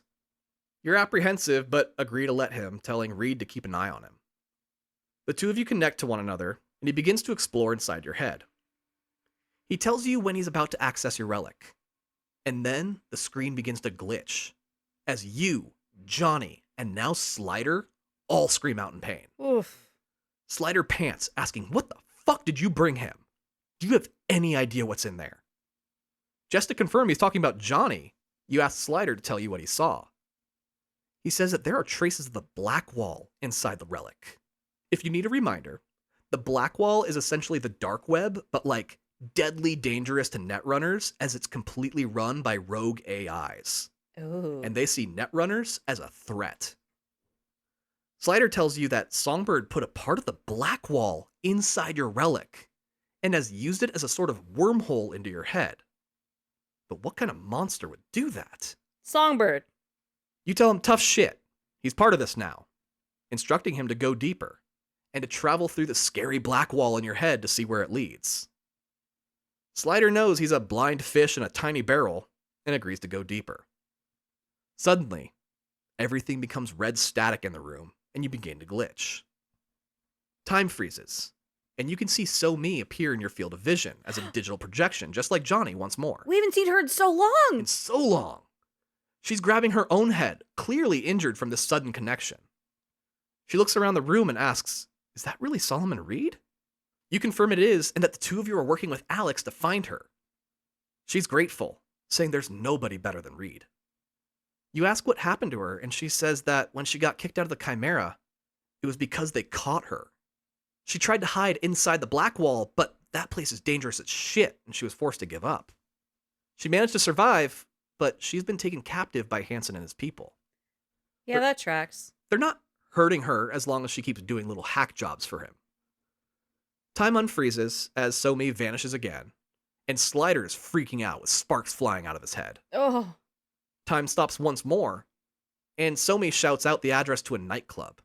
There's going to be a party there hosted by Hansen. She says to crash it, and she'll find you. I've seen some of Hansen's parties. Usually the guys that end up there get arrested. Then, time resumes its normal speed, and you rip your connection to Slider out. This causes a massive explosion from the equipment in the room, Ugh.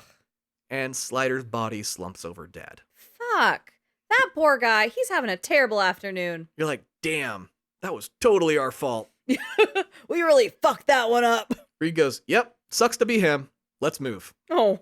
You ask if he was always going to kill him, and Reed says, doesn't matter. What's done is done. Johnny watches on, shaking his head at Reed with a look that says, I told you so, V. This was my point break. With Slider dead, the two of you have to eliminate this chapter of the Voodoo Boys in order to escape.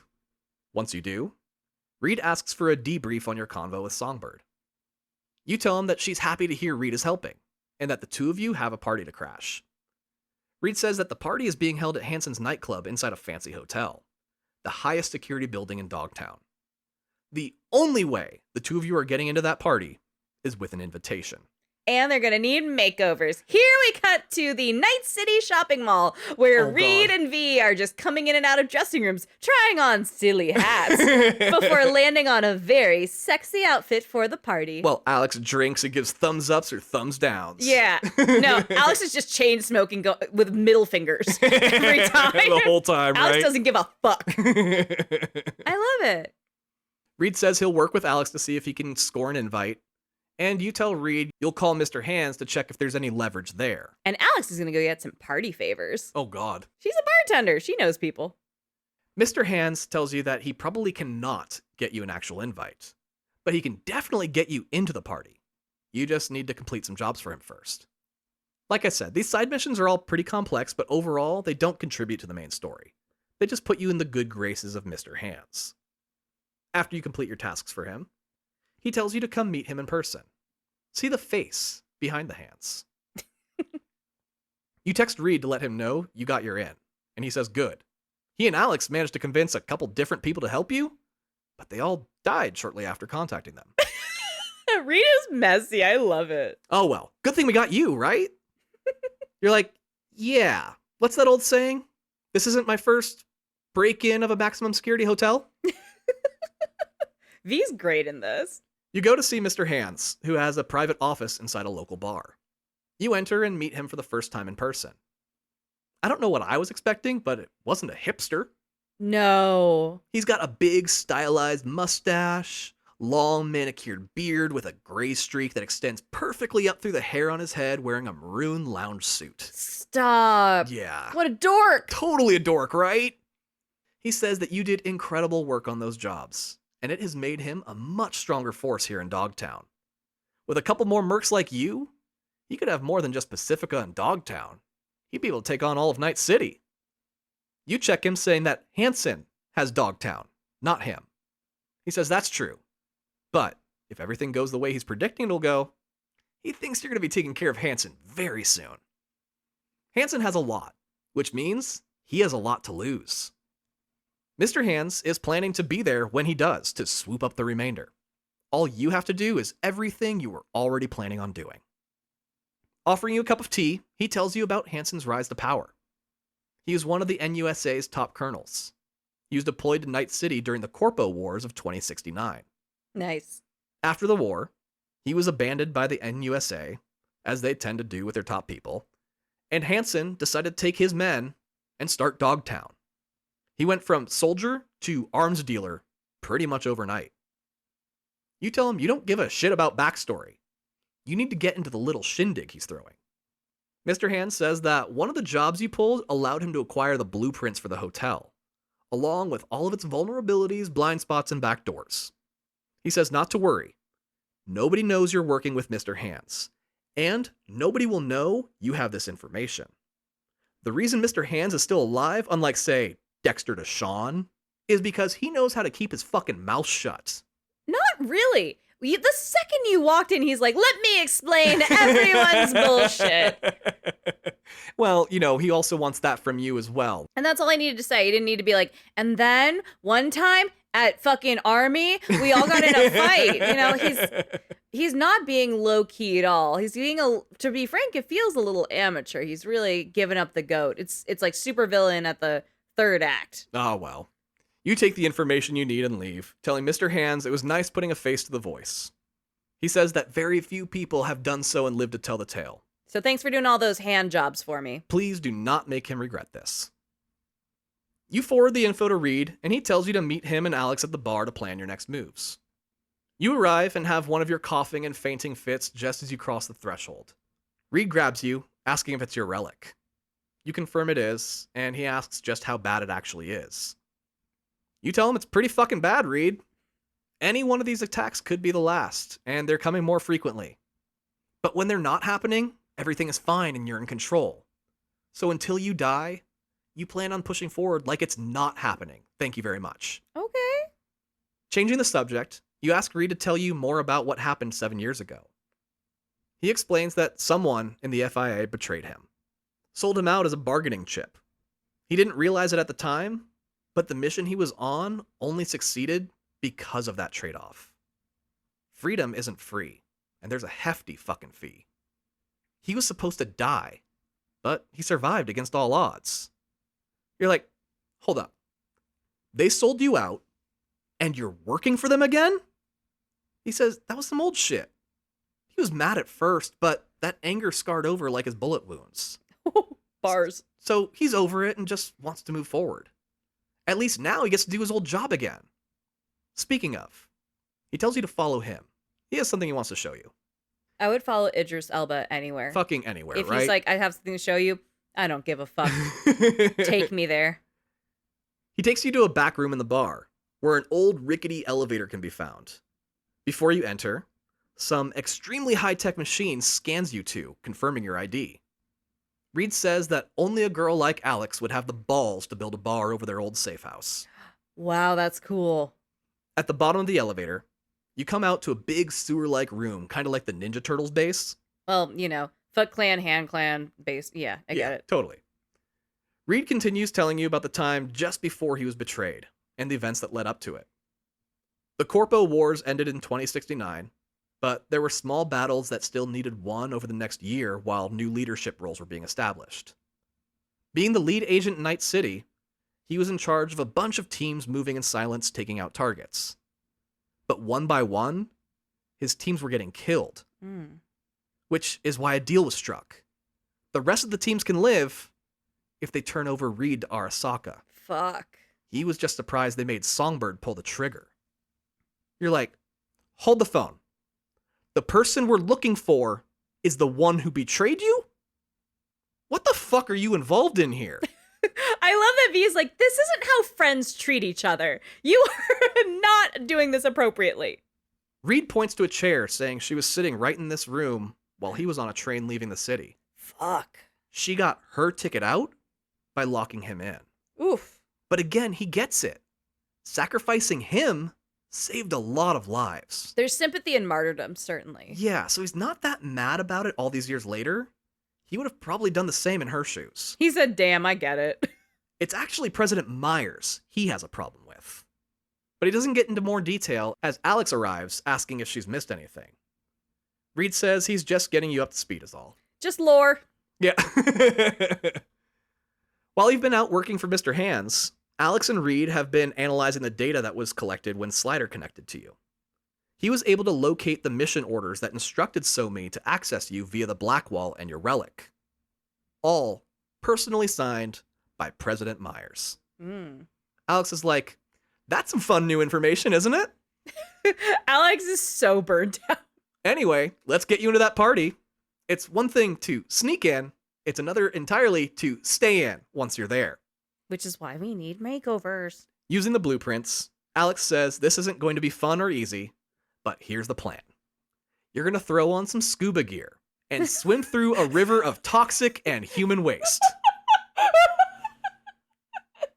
Opening with scuba gear is some GTA shit. You said you wanted a makeover. We'll start from scratch where we get you wet with toxicity. I love it. Let's do this. Yeah, don't worry. The river of shit is only about 3 football fields long. Once through, you'll hack a service elevator that Reed can take to get into the party, as he gets to skip the swimming portion. Why? Motherfucker. Then you'll take a separate service elevator from where you will be and meet up with Reed. Squeeze all the shit out of your hair and meet us upstairs. After you change into some designer clothes and de-stinkify yourself, of course. You know, it's just a bottle of Axe body spray. That's horrible. I love it. All you get. Yeah, we're giving you that 7th grade boy treatment. Just spray yourself. It's basically a shower. Once you're inside the party, Somi is supposed to meet up with you. Sound like a plan? Cool. You don your scuba suit, and Alex gives you the gun she pulled on Reed earlier. She calls it Her Majesty, and that she's been itching to reclaim her crown. Ugh, Alex is so fucking cool. Truly, it's a great fucking gun. I kept that thing on me for the rest of the game. Nice. Reed goes, if you die, we're all fucked. So, don't do that. That's also good for him to say out loud because he's very trigger happy. He's killed almost everyone he's interacted with that isn't like a speaking role character. So far, right? Seeing that he sees your value in living, it feels good. Right. Oh, God. Yeah. Reed is complicated like that, He's right? a monster. I love it. Since you're going swimming and he's not, you split off to your dive point. Honestly, it's exactly what I already described. There's some people to kill along the way for both you and Reed, but ultimately you make it to your rendezvous point wearing your fancy clothes, ready to party. Still kind of smelling like shit because you'll never get that out of your hair. Most likely, yeah. Those smells do not go away quickly at all. It's soaked into your chrome, dude. Right? Into your chrome. Oh my God. That would be so awful. Why are you rusty? Shut up. I'm fancy. Let me in the party. Yeah, it gives a whole new meaning to eau de toilette, doesn't it? Ah. Johnny appears and says this is easily the best party he's ever seen, and he's a rock star. He's like, and for context, I get my dick wet. To his credit, it is an incredible party that looks like the net cost of our entire neighborhood was spent to throw it. Oh no. The who's who of Night City is, of course, in attendance. Everyone from Lizzie Wizzy to Arif Iqbal. Oh shit, Lizzie Wizzy in the house. Yeah, Lizzie Wizzy is the character played by Grimes. And Arif Iqbal is a news reporter you hear but never see during loading screens. Oh, so this is actually cool to see that person, characterized finally. Yeah, he's kind of like a serious version of GTA's Laszlo. He's Mr. Night City. And meeting him in person is really fucking cool. You, totally geek out at meeting him. Aww. Songbird sends you a text to meet her on the 2nd floor overlooking the party. You find her wearing a neon pink and blue feather boa around her and a bright green dress. So she's being subtle. Totally subtle, right? From behind, you can see that her entire back is robotic. She's almost as much of a machine as Adam Smasher, just with a more natural look to her despite the hardware. Oof. She asks if she killed Slider after your connection, and you tell her that it was more a group effort, if anything. You had a hand in it, but it wasn't all you if it makes you feel better. Somi's eyes widen as Reed approaches. She's clearly terrified of the giant man she betrayed 7 years ago approaching her. He tells her to calm down. He's not mad. That's some old shit, baby. We good. If anything, he blames himself. She's like, I set you up to die. How is that your fault? He says that if he'd been around more to stick up for her, Myers wouldn't have pushed her into setting him up. But no time for reminiscing. Reed tells her to follow along. We're getting her out of here. Songbird says that's not the mission. The truth is, she's dying. She too has tech eating away at her brain just like you do. Oh. In her case, it's the black wall itself. She spent too much time going in and out of it, and now it's killing her.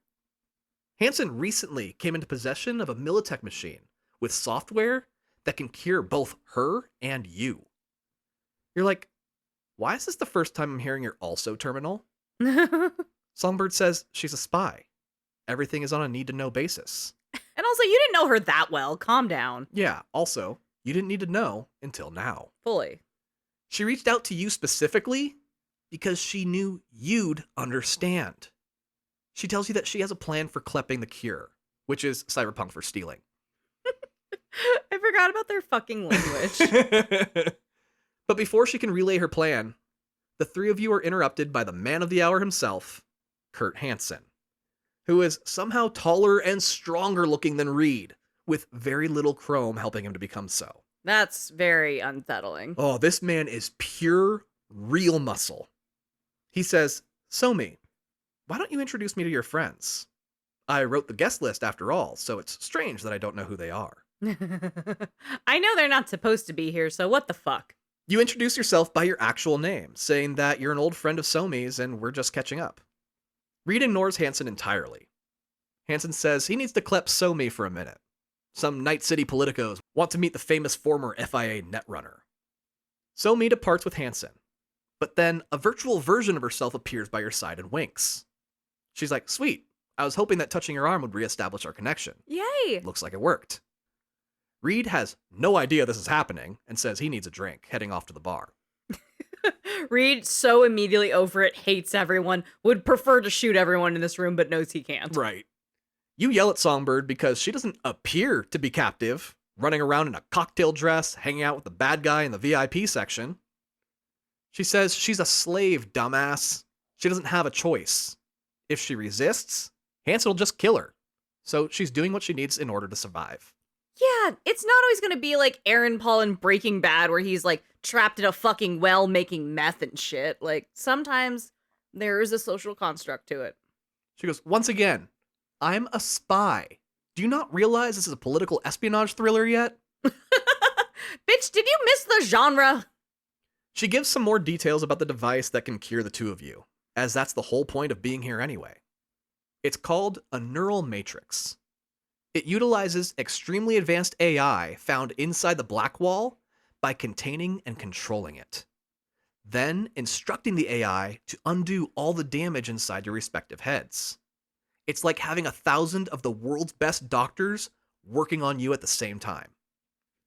Songbird says she can't stay in two places at once, as she's still walking with Hansen, so once she's with the diplomats, she can't split her attention anymore and will need to go back to her real body. I love the idea that she's just fully dissociated walking around with Right? Hansen, like dead in the face, no expression, but she's like, oh, hey, girl, hey, like. Oh, please, he's totally the type that will talk and talk and talk and never ask for her opinion on anything. Valid, especially because she's like, you know, a netrunner slave. She tells you that Hansen enlisted the help of 2 illicit market netrunners who have hacked this machine once before. They'll have the access codes you need to get it fired up and running. Hansen wants them and Songbird to combine their talents to reverse engineer the whole thing so he can sell a knockoff version. He wants that Temu shit. What the fuck? Songbird tells you to steal the access codes, then pose as the twin netrunners so the 3 of you can gain access to the neural matrix at the same time.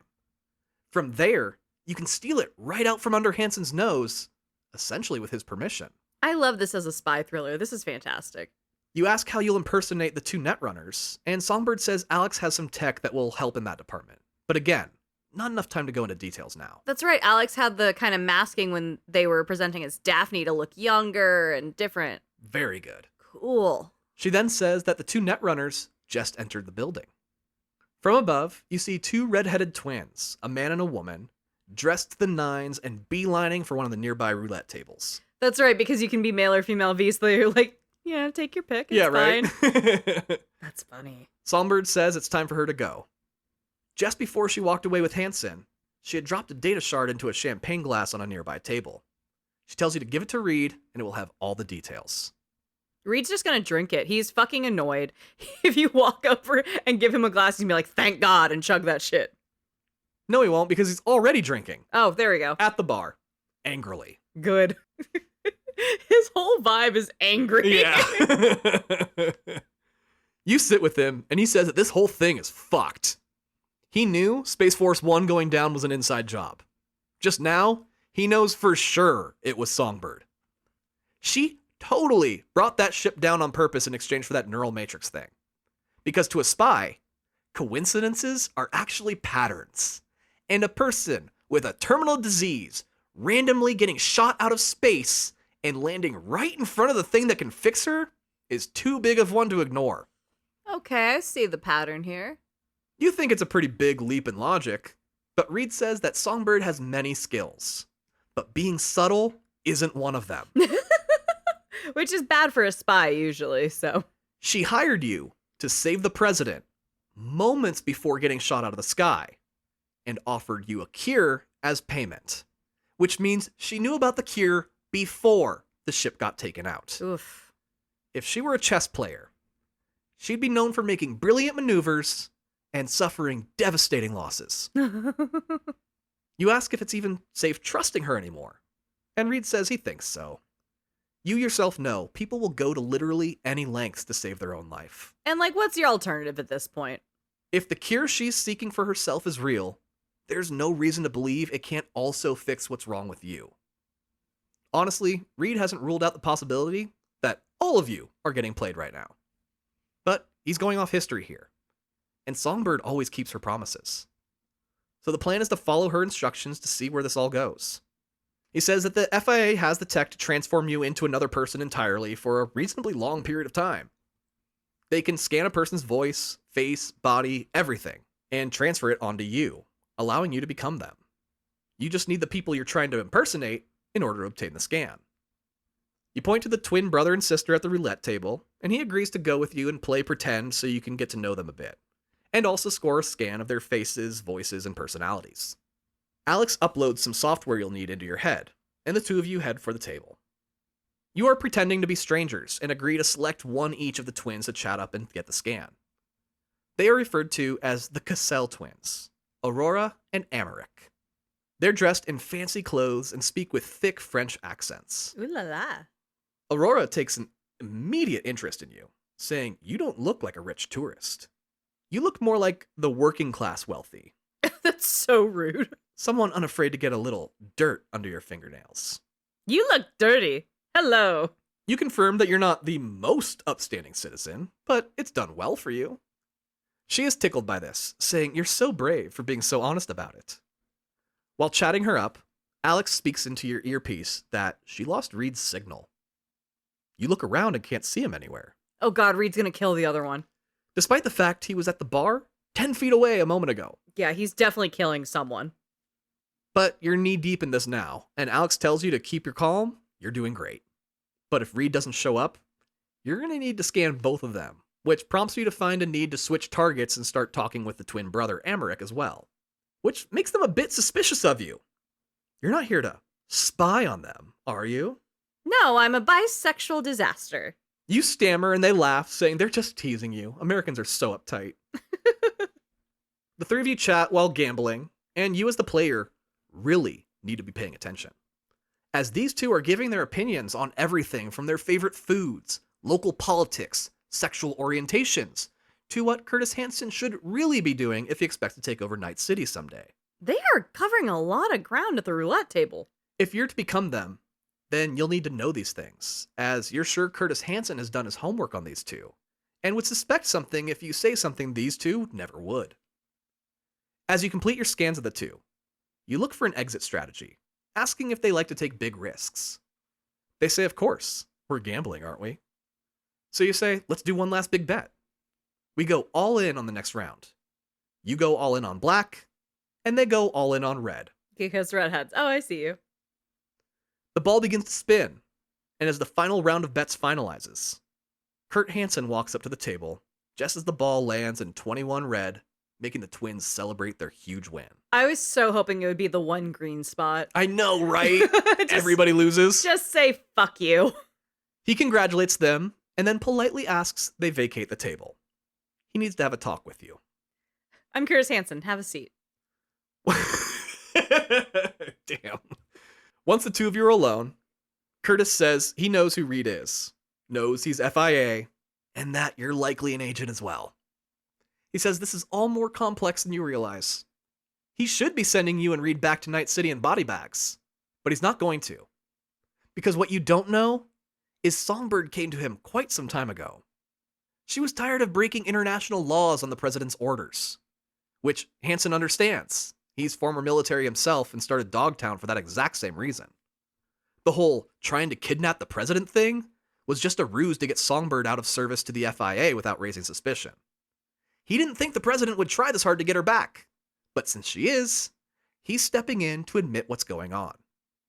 The only reason he's going to let you go is because he wants you to tell the president to fuck off and leave he and Songbird alone. Her weapon of mass destruction belongs to him now. Songbird knows every crime the president has ever committed, and if she doesn't back the fuck off, that little birdie is going to start singing. Oof. He departs, saying Reed is waiting for you downstairs.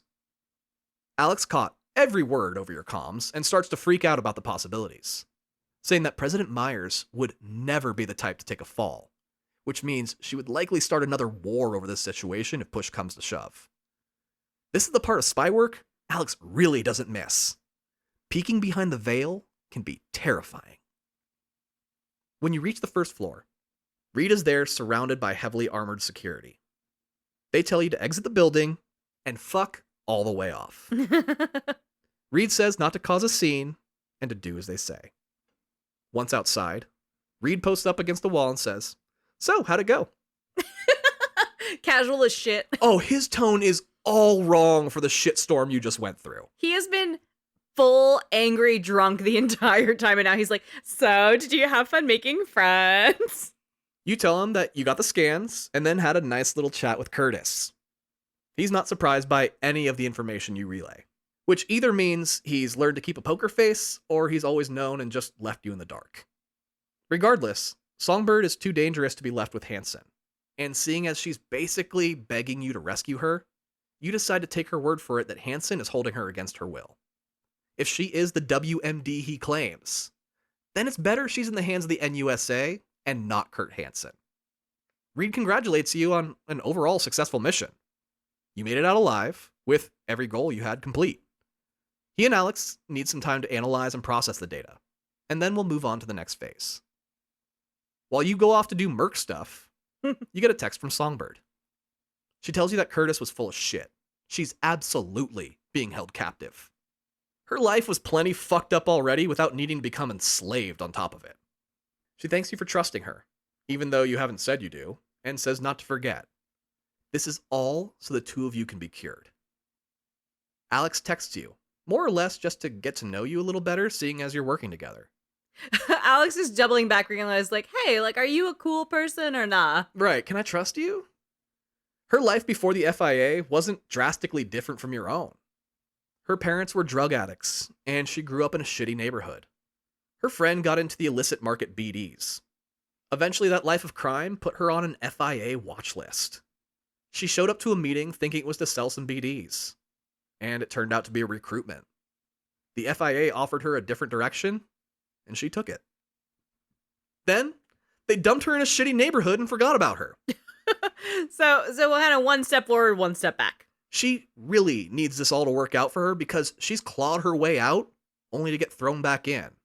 She's tasted a better life and wants it back. And she wants to fuck all the girls on the beach. Let her.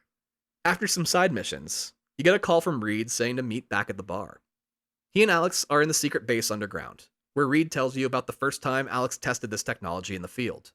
She took on the role of a drug cartel leader. When she met with the people she was meant to deceive, she greeted their dog with scratches, asking, "Now who's a good boy?"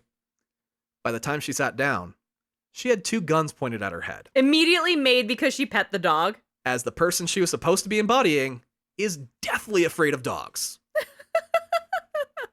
Baby girl, you gotta scroll the Instagram. You gotta look at the tagged photos. You gotta do your research. You ask how Alex got out of it, and she says she lied her fucking ass off and that the beating she took was so severe she still can't sit straight.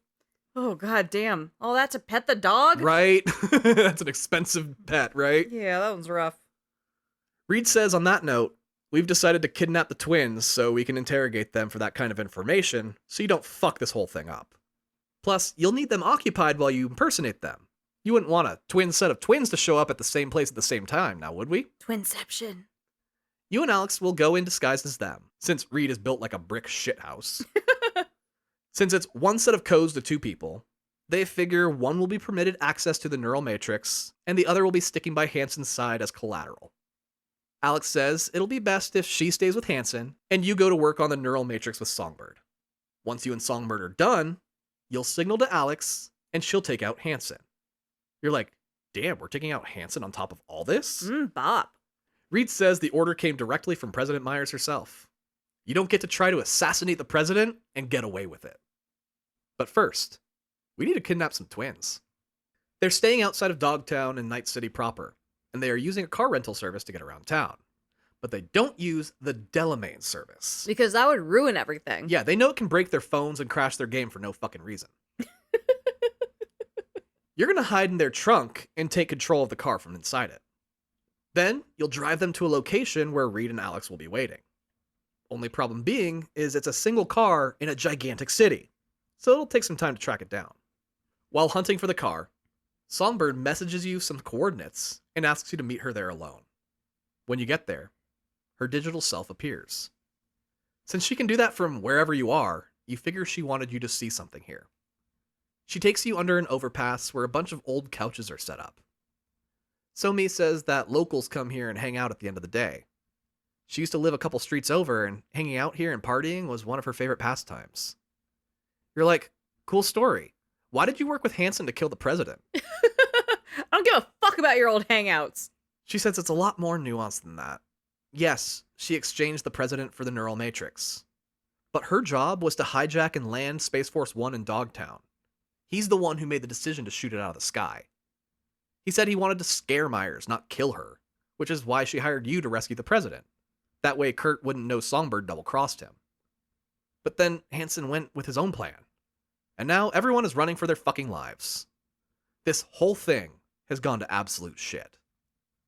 She asks if, after all this, can you still trust her? You can tell this is the first real truth you've heard from anyone, and tell her that you're going to do your best to make sure everyone gets out of this alive. Except maybe Hansen. Because fuck that guy. The only thing you can't figure out is why you? Reed was her mentor. Why doesn't she trust him to do all this instead? Songbird explains that Reed has already saved her once before.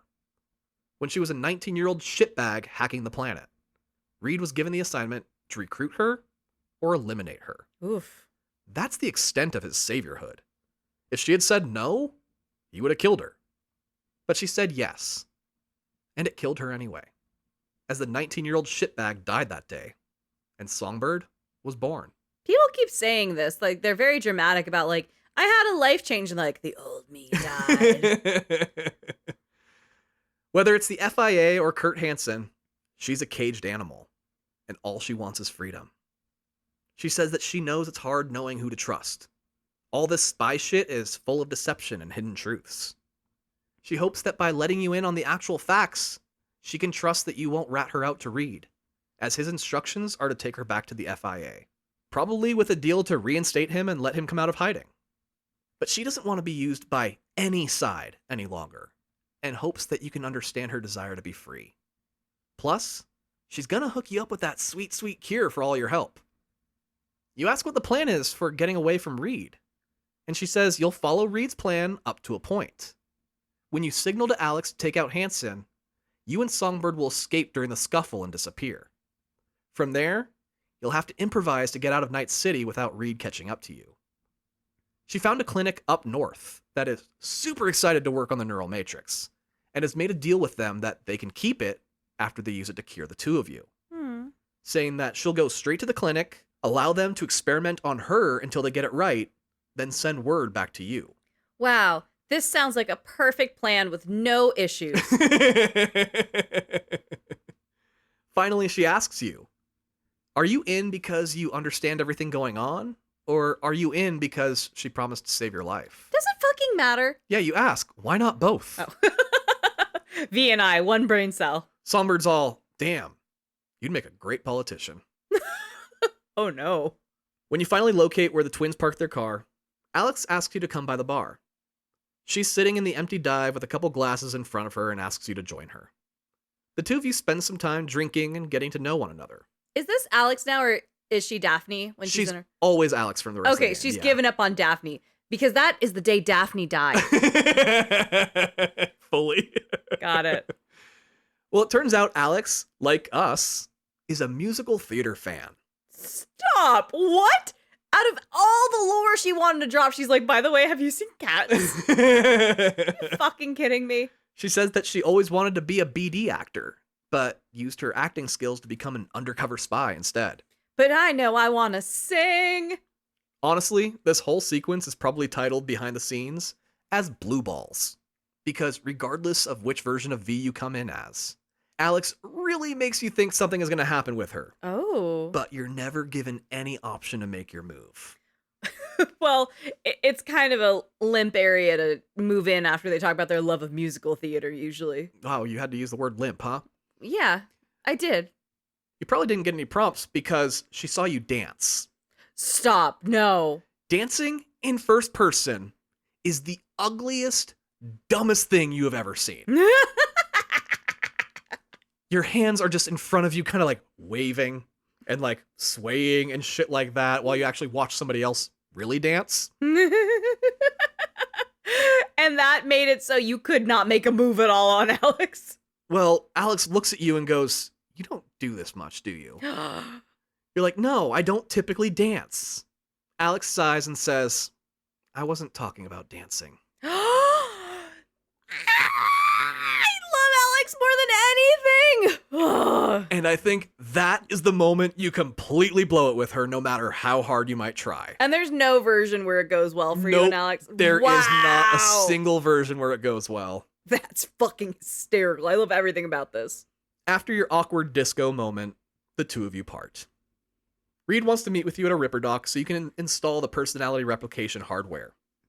When you get there, he says that he is really sorry for everything you've been put through so far, saying that he's trying to keep his own brain straight through all of this, knowing that for someone new to this world, it can't be easy.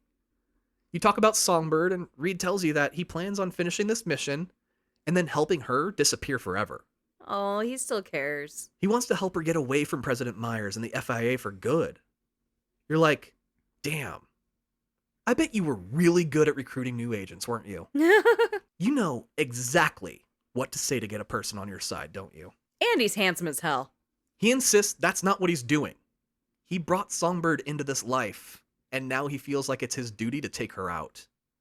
He is worried that she's being influenced by the Black Wall's AI that's slowly killing her. He thinks it's what's guiding her to that clinic she was talking about. He would rather send you to a government clinic. He just needs the two of you to trust that he's going to keep his end of the deal. You have the opportunity to tell him about Somi's plan to escape, and he will thank you for the info if you share it.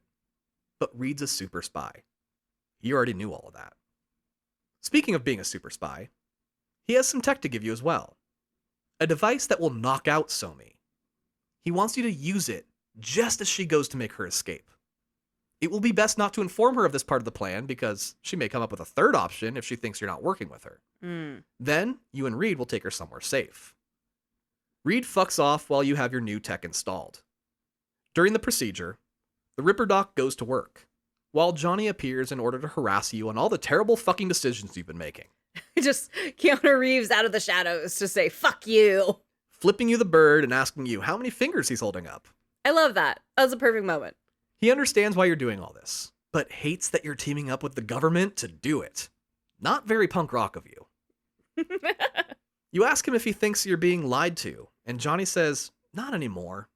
It's clear that Songbird is telling the truth, but so is Reed. Problem is, Reed is a man of principle, one who will follow the rules to the letter, and if he breaks them, he'll always have his justification for why he did. It makes it hard to predict someone like that's actions and motivations. Johnny says that if he had never left the military, he'd probably be a lot like Reed. You ask what he would do in your shoes, Trust Songbird and help her escape? Or trust Reed and knock her out? Johnny says, he is in your shoes, dumbass. When your inner voice says, hey, dipshit. God, I love him. And even from there, he has no fucking clue what you should do. This decision will be up to you at the end of the day. The doctor finishes her work, and you leave to hijack the rental car the twins are driving. After tracking the car to a parking garage, you hide in the trunk so you can plug into the car's computer, ready to take control at the opportune moment. The twins get in and start driving, all while talking about Hansen and the job he hired them for. Reed tells you to take control pretty much immediately, but you tell him to chill. You want to see if there's any new information they might talk about. Which is smart, because they talk about some of the plan's details, as well as their likes and dislikes. Finally, you take control of the vehicle and start to drive it from the trunk. The twins are top-of-the-line netrunners, so they have software that fights back, making it difficult to control the vehicle.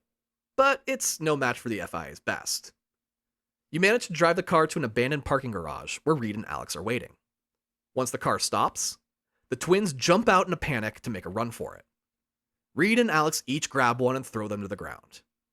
As you climb out of the trunk, Reed and Alex each shoot their twin in the face, killing them instantly. Oh, shit. No loose ends. I figured they'd at least wait until after.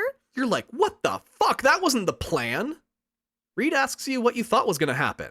It's not like you guys were going to be able to let them go when this was all done. I fully see that, yeah, but I figured they'd hang on to them for like an hour and be like, hey, by the way, do you have any passcodes that I need to know about?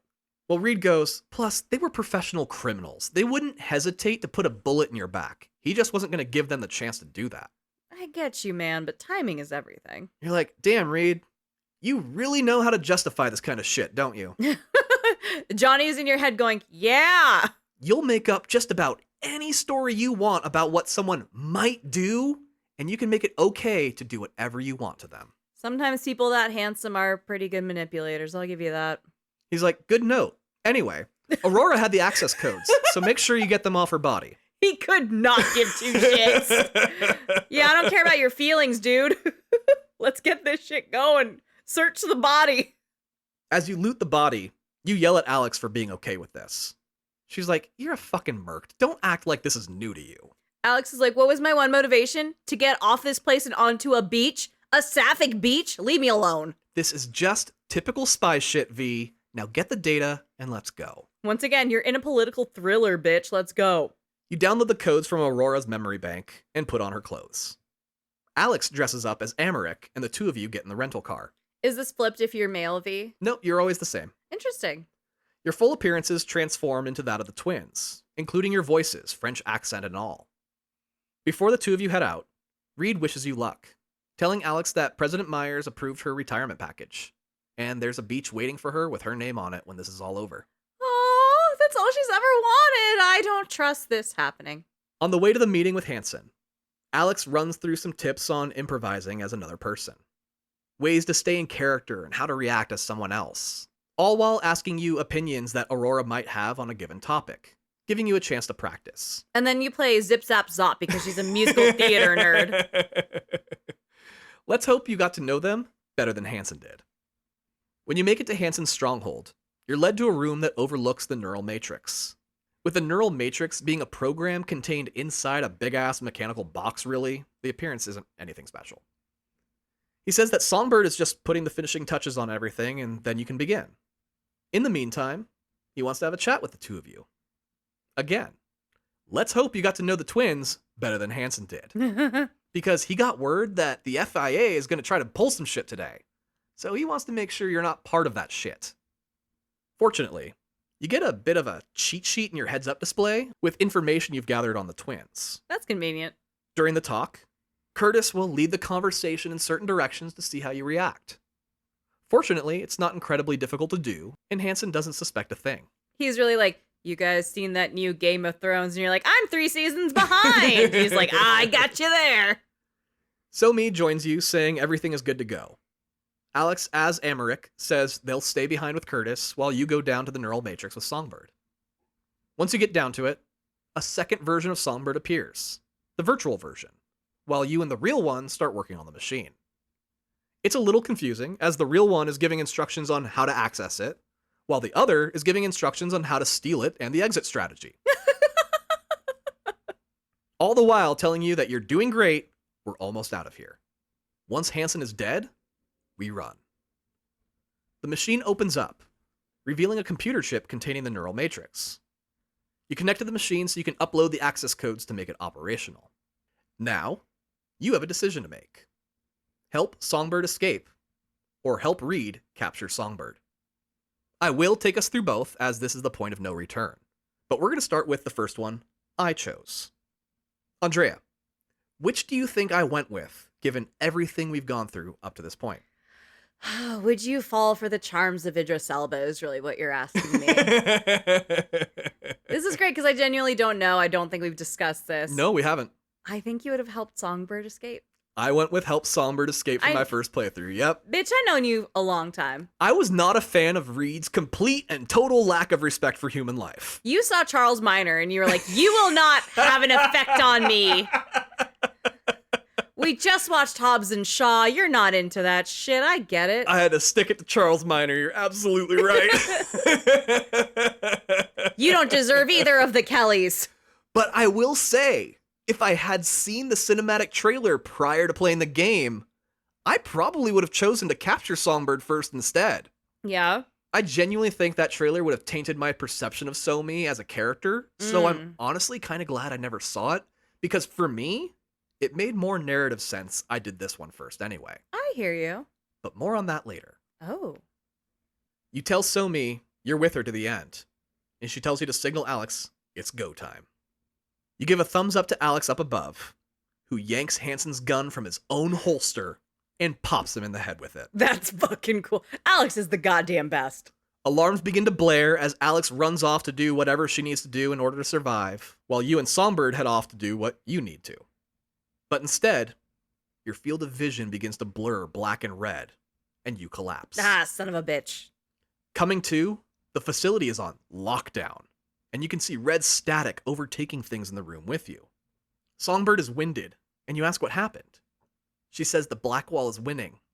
It's literally exploding out of her, so the two of you need to get the fuck out now. As you run, you hear Alex radio to Reed that the two of you are making a break for it. You and Songbird kill your way out of the building, running for your lives. Once you make your escape, Songbird has 2 cars waiting on the other side, one for each of you. It will make chasing the two of you harder. Oh, I was like, why aren't they carpooling? Got it. She says to wait for her call, and she'll tell you where to meet because stealing the Matrix was only half the battle. Ah, god damn it. While you wait for her call, Mr. Hands asks you to stop by for a visit. You were in the middle of a getaway. Well, with Hansen dead, there's about to be a power vacuum in Dogtown, and Mr. Hands wants to make sure he lands on top. He doesn't want to be the one in charge, though. He prefers to lead from the shadows. Currently, there are 2 people that are favorited to take control. One is his puppet, the other is not. Mr. Hands happens to have the personality profile for a famous South American gang leader, and he wants you to use your fancy new technology to impersonate the gang leader and scare off the competition. You roll up on the person Mr. Hands wants out, and pull some South American gangster shit by murdering the prospective leader's head of security right in front of them, making them back down from trying to take over.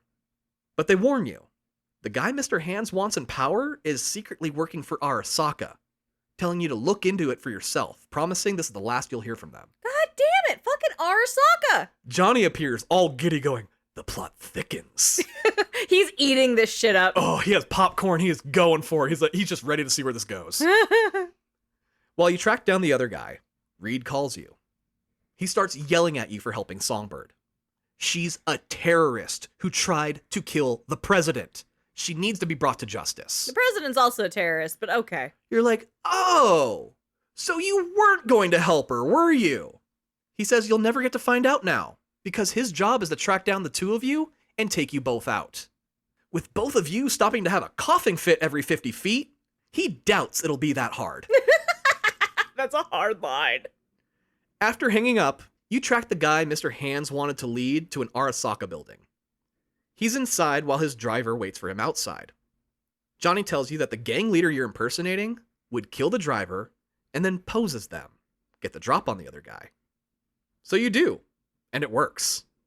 The other guy gets in the car without thinking about it. You turn around, and he panics. As the gangster, you say, "So, you see now how the Japanese tie a necktie. Do you want to see how the Colombians tie one?" Holy shit, V's cool as fuck in this DLC. Skip forward 15 seconds if you don't want to hear the most graphic thing I will ever say on this show, because you then explain that it involves slicing open a person's throat and pulling their tongue out through the slice. Oh my god. Promising him you've had a lot of practice. This guy does not like being told what to do, and he attempts to fight you instead. I wouldn't fight that. I'd be like, I'm gonna get out. I'm gonna... I'm good. I'm good. Maybe Yeah. I'm gonna look into some other professions, I think. I think this is a good red flag for me to... You know what? This person died today. I'm gonna revive myself. I read a lot of books on it. It's been trending in the city lately. Right. I'm gonna do that. Maybe I'll be a pediatrician. Well, after administering a severe beating, you stop just before ending his life. You tell him to discontinue all dealings with Arasaka, and that if you get word of a single Arasaka employee in Dogtown, you'll return to finish the job.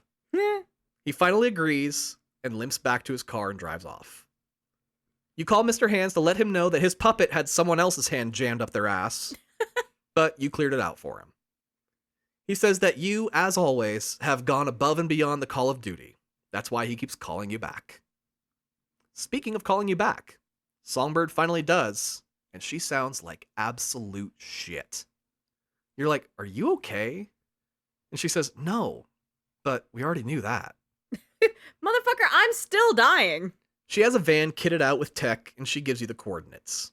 When you arrive, she's sitting in the back of the van, surrounded by computers, and clutching her stomach like she's in pain.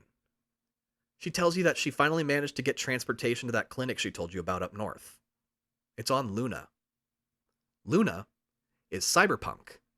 For the moon! Yay! I love the moon. V ends up on the moon in a lot of different paths in this game. When this bitch initially said she knows about a clinic up north. She meant, like, atmospherically north. As fucking north as you can go. I mean, we meet her in the game in the atmosphere. It makes sense that that's her arc. That's fair, right? Low Earth orbit.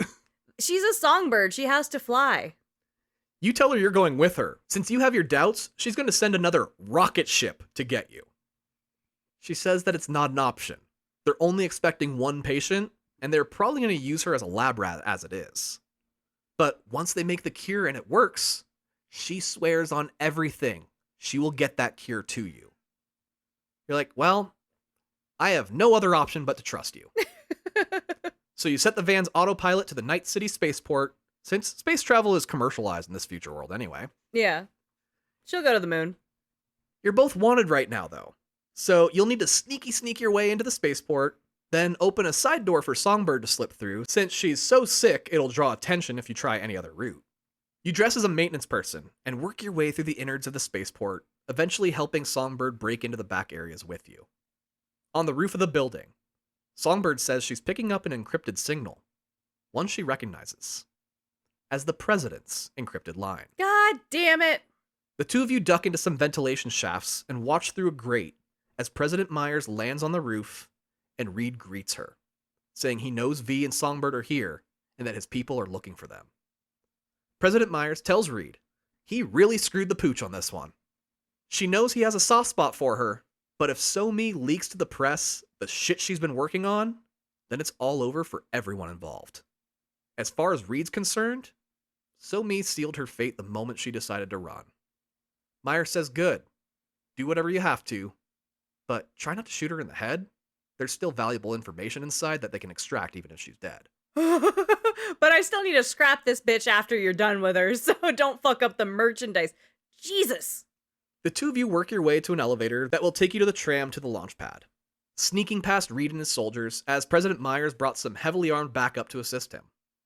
On the way to the tram, Songbird informs you that the people from the clinic have a vested interest in getting her there, and they sent backup of their own. when the elevator doors open.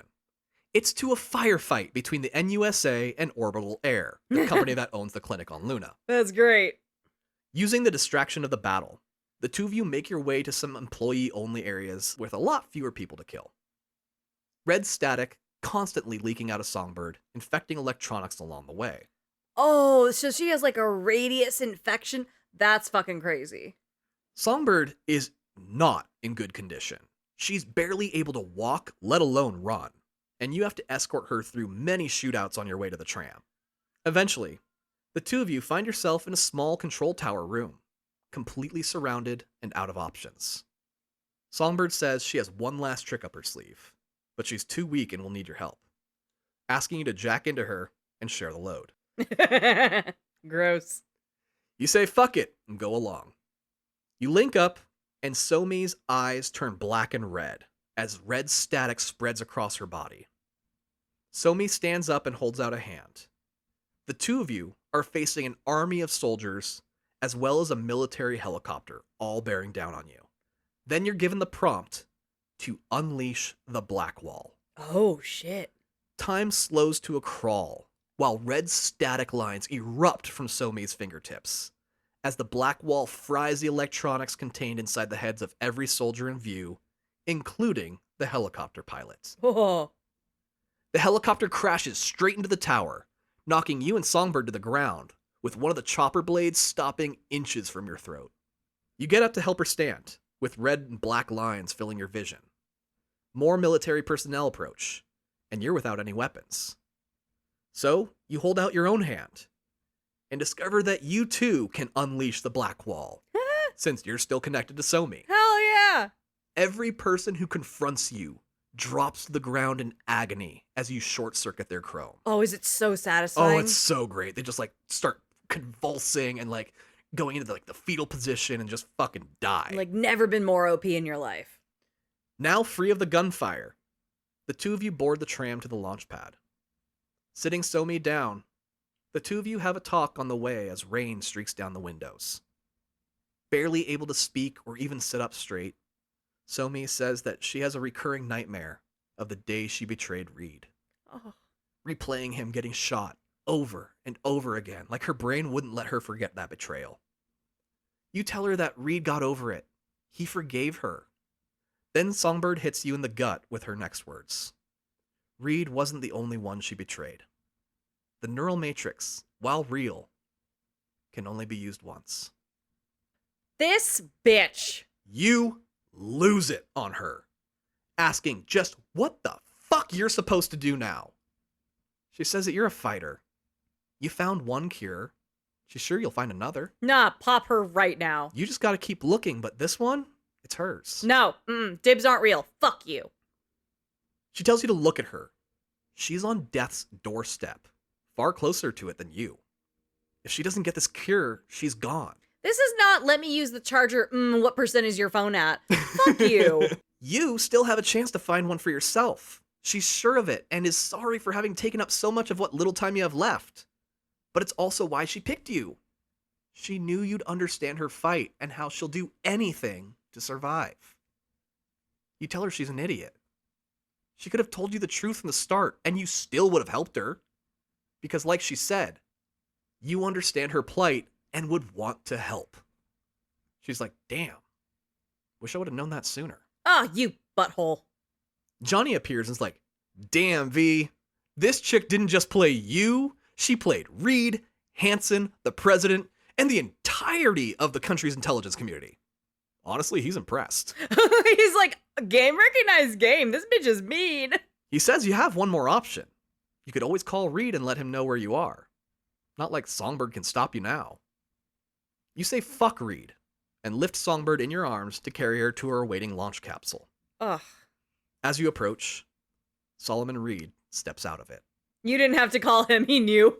Rain pouring all around the two of you. He says to stop right there and to put Somi down, or he'll shoot. So you put her down and tell him that he needs to move, or you're going to be forced to make him. He says that Somi doesn't belong in a clinic on the moon. She belongs with the FIA's top doctors. Only they can save her now. You call his bluff saying you heard Myers tell him to kill her up on the roof no more than 10 minutes ago. He's like, shit. You heard that?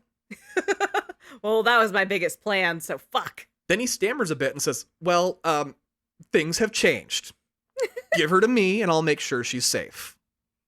You say that if Somi dies, then she'll die a free woman.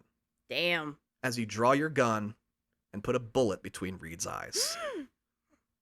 Johnny tells you this was the only way. But also, Songbird is fucked if you don't hurry up and get her on that rocket. Yes, this was very emotional. Now get your shit together. You pick her back up and strap her into a seat.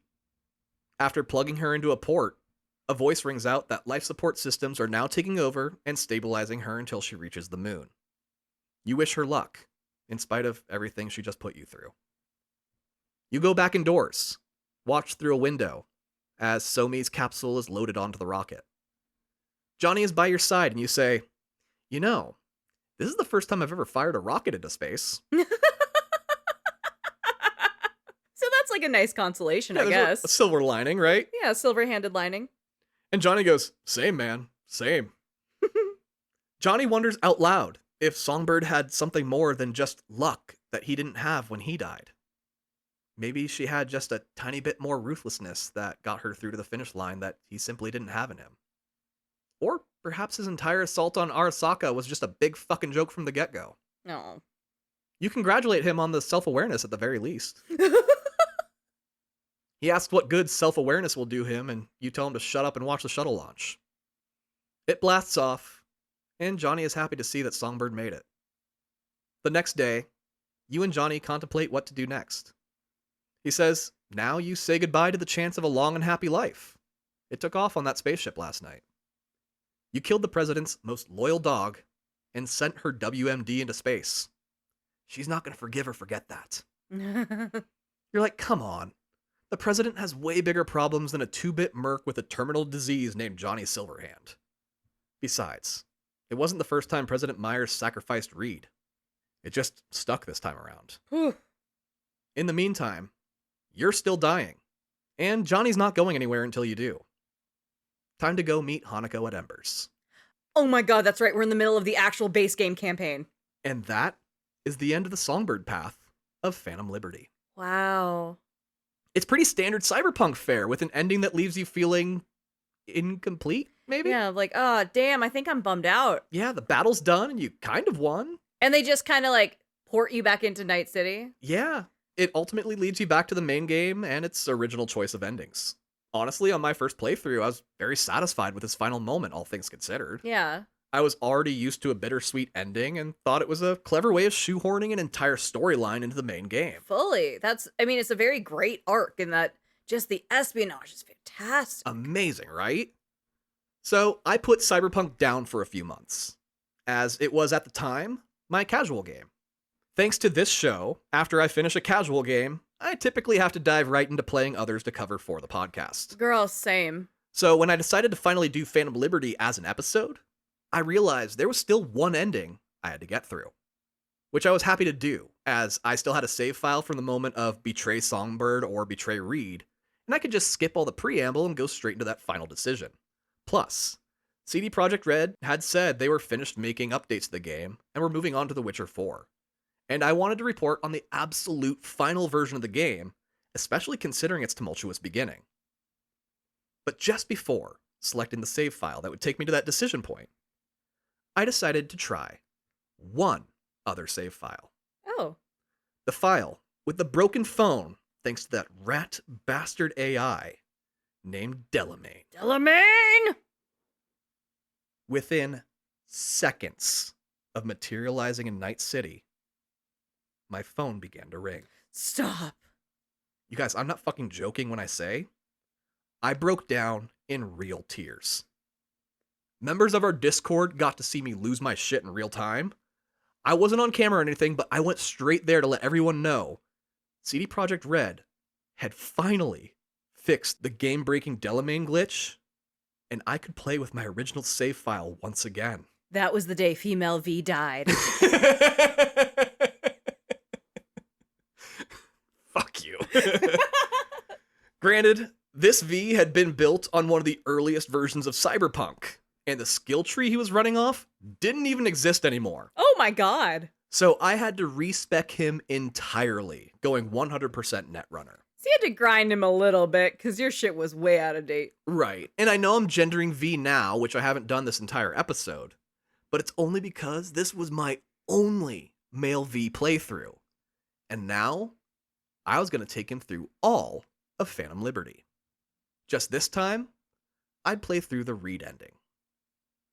So come along, Goombas, as my long-lost V finally gets to finish the campaign of Cyberpunk 2077.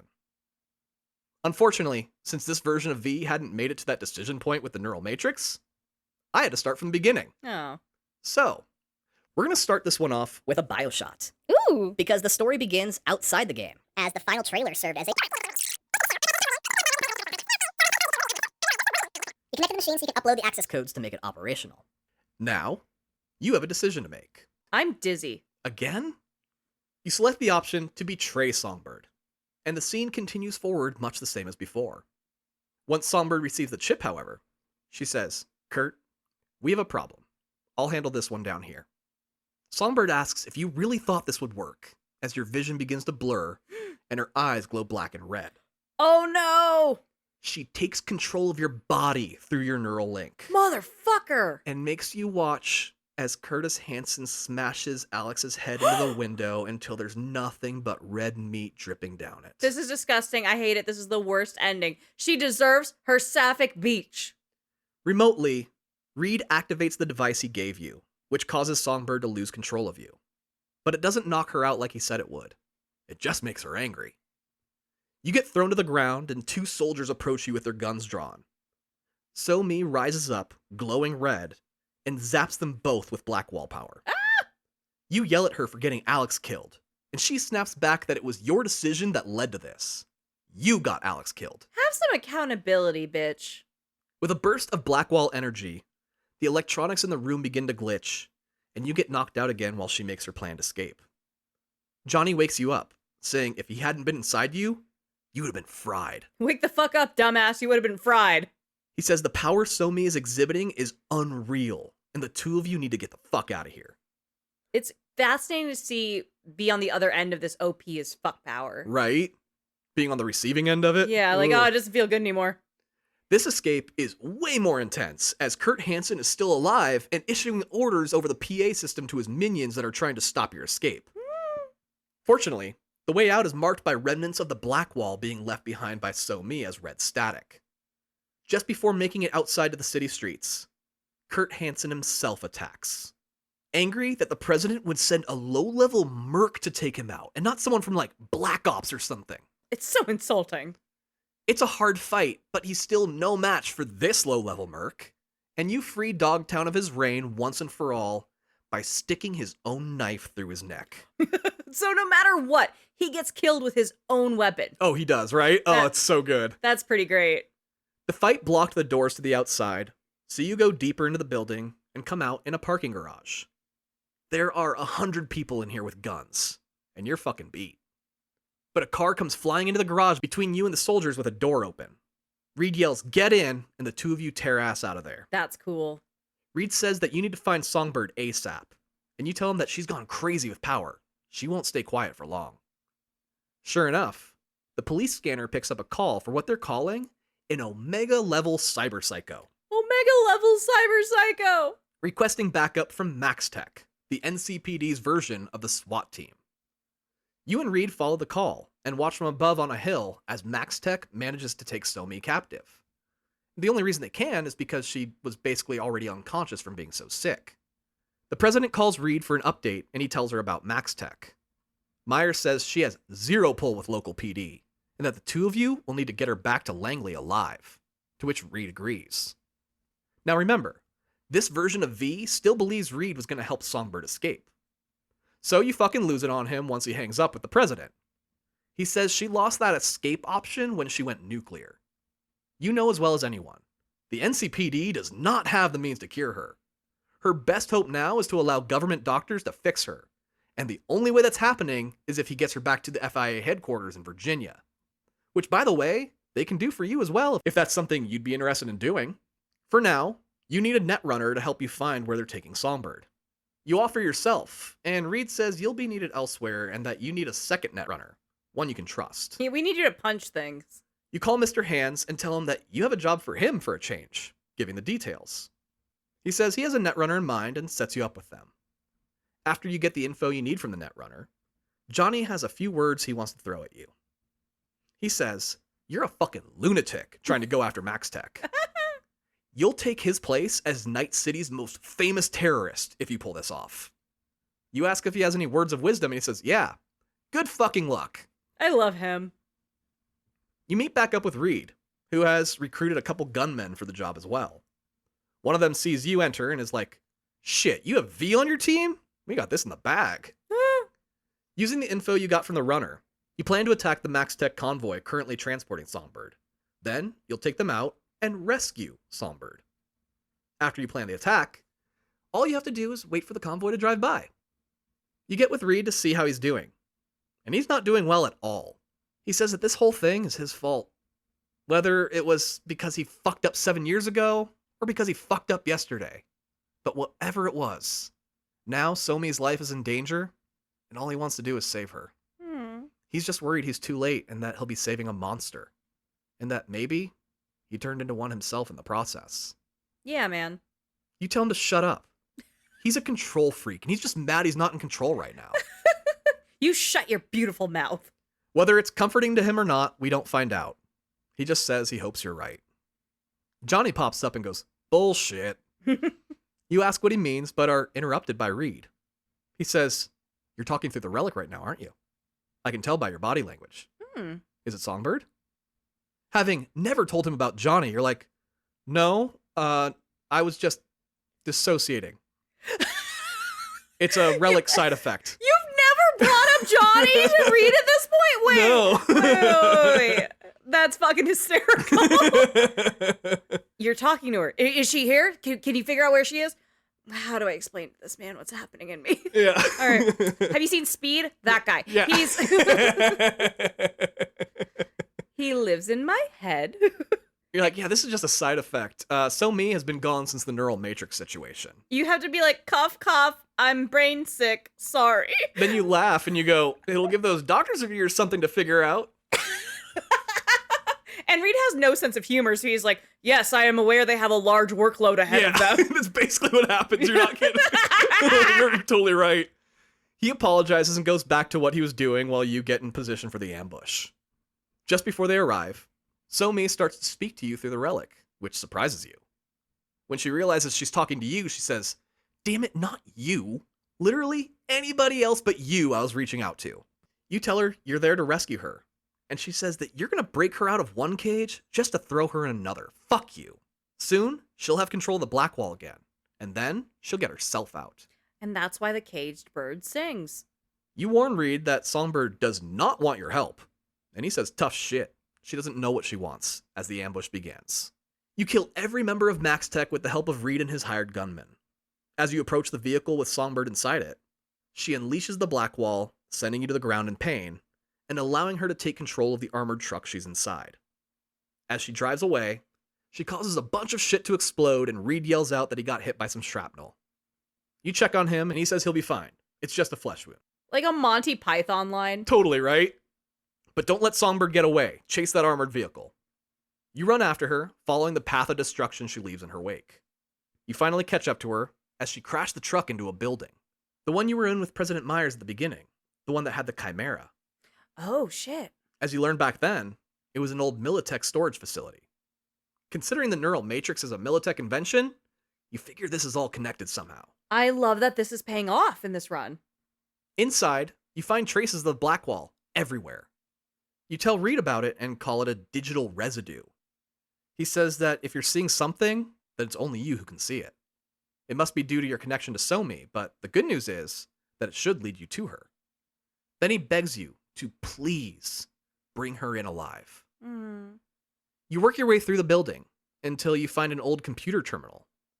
Plugging into it, Reed says that it's a long-abandoned military project called Cynosure. It was supposed to be their version of Arasaka's Soul Killer program. the program Alt Cunningham created that led to the creation of Johnny Silverhand's engram. It seems the Blackwall is wanting her to upload the rogue AIs that inhabit the Blackwall into Cynosure. Something that would be devastating to all of humanity if it were to happen, as the AI could erase a person from their own body and upload the AI in their place instead. Oh, that's horrific, but if I could do that temporarily, I would have done so much better in school. Reed's call cuts out and red fills your screen. You pull out of the computer as Songbird's face fills every monitor. God damn it. She's barely human any longer, her voice becoming more robotic and stunted, not using many words because few words do trick. Reed knows all about this from his other job he had in Pennsylvania. You recognize that Somi may have become a full-blown monster by now, but still hold out hope that you and Reed can save her, telling her so. She looks at you sadly and says, Reed doesn't know what the truth is any longer. Then the electronics in the room explode, and you find yourself alone in the room. Following more residue, you and Johnny board an elevator to go deeper into the depths of this secret facility. He asks why you keep going deeper. Didn't you learn anything from Alice in Wonderland? Nope. You tell him that the Blackwall hasn't taken Somi entirely yet. If you can get to her in time, there's a chance you can save her still, and you won't stop until you do. She's not in control of herself, and that's not her fault. Johnny's like, it's a little her fault. It's not like her entire life has been completely out of her hands. Then Johnny says, something's wrong. She's here. You're like, yeah, I know. We're on our way to her right now. He says, no, she's inside the relic, and she's not alone. Not alone. You ask what he means by that, but he vanishes. He got muted. Songbird's voice rings out over a PA system that she's removed Reed, Johnny Silverhand, even herself from inside of you. What? You're finally alone in that brain of yours. Oh. Good luck surviving without them. You continue forward until you come to a room containing someone you know to be dead. Kurtis Hansen is there talking with Songbird. She's yelling at him saying that shooting Space Force 1 out of the sky was not part of their deal. Both of their voices are echoing as if being played through a recording, making it very clear that Hansen and Songbird had a deal, but Hansen screwed her over. Is this a brain dance? Well, the two of them vanish, and you call out to Songbird asking if this is some kind of trick. Oh. She doesn't know what you're talking about, and you tell her about the vision. She's like, you saw that? Oh. I was thinking about it, but our connection must have caused you to see what I was thinking. Oh, no. That's crazy. From here out, we kind of have two Songbirds we're dealing with. One who is fighting the Blackwall, and one who is overtaken by the Blackwall. Kind of a Dr. Jekyll, Mr. Hyde situation, but it's nearly impossible to tell which you're talking to as they're the same person, making you unsure if Songbird is trying to protect you or stop you. The lights shut off, and the game does something I was never expecting. Oh. Like, I've only seen one other game in all of history pull this off and make it work. Phantom Liberty now makes a genre shift from political espionage thriller to straight-up horror. Shut up. The Blackwall takes control of another chimera, and it stalks you through a maze of dark corridors. This one being so armored up, there's nothing you can do to hurt it. If it finds you, it rushes and kills you instantly, like it's fucking Five Nights at Freddy's. Holy shit, that's fucking rad. There is no fighting this chimera. You have to sneak around, opening doors and hacking computers to work your way through this darkened and terrifying underground facility, all while avoiding that absolute menace of a machine. Occasionally, you'll enter a room and see another memory belonging to Somi. You start to realize this is the facility where they created her, as you see a version of her without any major chrome at all, being put under anesthesia so she'd be turned into the cyborg she is today. Somi speaks to you, the real one, saying that the Blackwall has almost fully taken over her body. She begs you to shut down the core. You're like, what fucking core? I don't know where I am. She says that the device Militech created, Cynosure, has a central core. If you shut it down, it'll kill the Blackwall, as the Blackwall has already begun to upload into it. You finally find the computer that will shut down Cynosure's core, where you are found and attacked by the Chimera. Ah, son of a bitch. It bears down on you with an ear-splitting screech, and the screen goes black. You wake up, looking down on a very young and chrome-free So-Mi, maybe 18 or 19 years old, fast asleep. You, as the camera, move backward from So-Mi, revealing a small apartment. Suddenly a pop is heard, and So-Mi jumps up, awake. Her friends are there, and they're holding a birthday cake and a bottle of champagne, ready to party. Aw. They all vanish, and you're free to move about the apartment. You find the modern-day So-Mi in the kitchen, looking at an old photograph. She says that she used to sit at that windowsill and listen to the sounds of the world, feel the breeze on her face. But now, she can't hear or feel anything. You're like, yeah, this is a memory. Those things don't exist in memories. Hey, dipshit. She says that they used to, though, but the black wall is erasing it. Erasing everything she remembers. Everything she is or was. She brought you here because that chimera was going to kill you. At least here, time stops, and you have all the time in the world you need. You say that's not how reality works. We're not in her apartment in Brooklyn. We're in a secret Militech facility under Night City. And no matter how long we stay here, out there shit is still very real and falling apart. So-Mi says that she regrets every decision she ever made outside these four walls. Before the FIA, life was so much simpler. And she would give anything to go back to that time. Yes, she's betrayed a lot of people. But if she knew back then where she'd be today, she never would have followed this path. She disappears, and you watch from the sidelines as more of her early years play out in front of you. Is it kind of a bummer that So-Mi's paused this to be like, I chose the wrong path in you choosing this path? Right. It's a little fucked up, right? Yeah. She parties, hacks, goes through a breakup, all sorts of life situations. Watching her go from a common criminal netrunner to getting recruited into the FIA by Reed, with him saying that her actions have put all her friends in danger, and her only hope is to join the FIA. Also, if you look around, you'll see that So-Mi actually had the entire samurai catalog.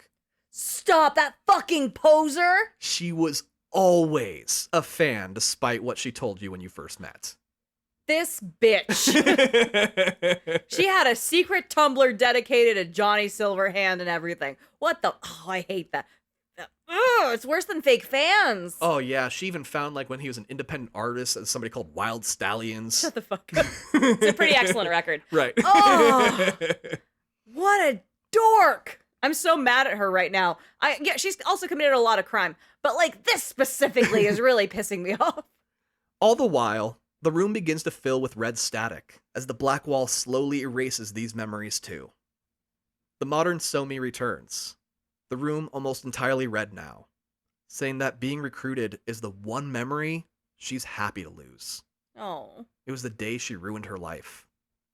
You hug her, saying that you don't know how, but you won't let her die. Not like this. You're gonna save her. She thanks you, and says that since this hug is her most recent memory, it'll be the last to go. And she's grateful that it'll be one that shows her she wasn't alone in the end. Oh. The black wall finally overtakes the entire apartment, and So-Mi tells you there's one final hope. Find her inside the core and shut it down. You return to the real world, still being held by the chimera about to strike a killing blow. So-Mi turns it off, and it drops you. Just outside the room you're in is the core. It's a giant metal ball with a door leading inside. Reed calls, and you tell him to hurry. So-Mi is alive, but barely. If he wants to save her, he needs to hustle his ass. Inside the core, you find So-Mi in its center, plugged into the port in the back of her head. As with most netrunners who are jacked in, she's unconscious. You shut down the core and remove the wires from her head, waking her up. She begs for death, Oh. saying that if she gets turned over to Reed, he'll put her right back into service. Besides, the black wall has already taken most of her memories, and there's not much left inside. You tell her to shut up. You're not going to kill her. You've been through worse and still bounced back. Telling her you straight up died once, and you're still here. Even if the FIA takes her captive, after she's fixed up, she'll figure out a way to escape. You know she will. Reed arrives, and the two of you pick up So-Mi and carry her out and back to his waiting car. As the three of you drive off, You ask Reed about what's on his mind, as he has been silent this entire time. Reed says he's thinking about the day he recruited Somi. As they were leaving Brooklyn, she said, "I guess this is you saving my life." But she didn't sound remotely grateful. He's wondering if she would say it the same way now. Ugh. On the outskirts of town, a military convoy can be seen, and you pull up next to a helicopter. A stretcher is brought over to the car, and you place Somi down on it. From above, a flying car descends, and President Myers steps out of it. She approaches Somi, who is still out cold, and tells her everything will be okay. This'll all be over soon.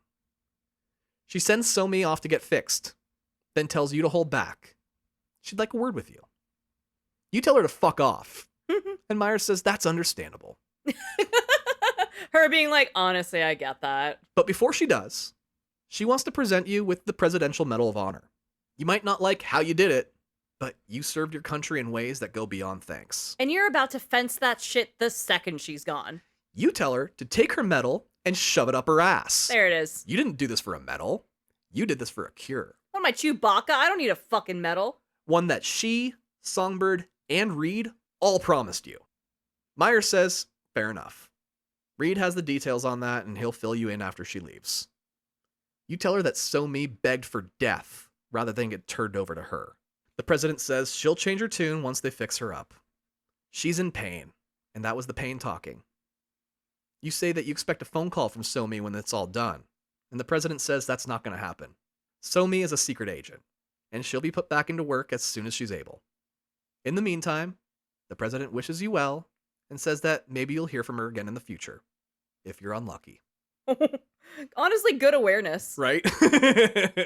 You rejoin Reed as he's saying goodbye to Somi. He returns to the convo you were having before, about the day he took her away from Brooklyn. She told him that she lost everything by joining him, making him promise not to become her enemy. He's sad because he's worried that he broke that promise in the end. The helicopter takes off, leaving you and Reed behind. He says he saw you reject that medal, saying Somi had gotten one too, and gave it to the first unhoused person she saw. So no one wants these fucking things. Then he turns and says that it will take a couple days to get everything situated, but he'll keep his promise and get you the help you need. You'll be treated by the FIA's top surgeons. They can do literally anything. You're like, sure, whatever. You're at like 50-50 truth and lies with this guy so far, so you hope he'll call. Yeah, it's more than a grain of salt. Back in your apartment, waiting for Reed, Johnny says that there's a feeling he's been trying to pin down since this whole FIA thing started. It was fear. He's been so fucking scared since this all started, and he can't figure out why. He's not even real anymore, and yet he's been scared, like this whole thing was going to lead to his doom. He says that some stories don't get a happy ending, leaving the audience with questions they'll never get answers to. And foreshadowing for the rest of the game. You tell him he's beating a dead horse. Johnny tells you that this horse isn't dead yet. That's the thing. He's still here, even if he's just an engram inside your head. One way or the other, shit always ends up fucked. He says that you saved Somi. He couldn't have done it. When he was in the army, the same thing happened with him. A guy was shot up. Johnny said he'd rescue him. And the guy said no. Just give me a cigarette and let me go in peace. And Johnny gave the man a cigarette. All this time, he's thought that the two of you weren't so different. Now he realizes you're the much better and stronger person. And it kills him inside. Oh, of course it's about him now. Johnny knows he's actually more like Reed than anyone. Stuck in his principles and uncaring about the people he leaves in his wake, so long as he wins. There's a line between believing in an ideal and being naive. He's not sure which side he's on anymore. You tell Johnny you're proud of his personal growth. You weren't sure he had that level of introspection in him. He's like, yeah, having an existential crisis as a ghost is something else. A couple days later, Reed finally calls saying to meet him at the basketball court where you first met. You ask about Somi, and he says that the black wall had caused too much damage, and the neural matrix didn't work. Which just means they're resorting to more invasive measures, but it should be successful, and Somi will live. In the meantime, they set aside the neural matrix to use on you.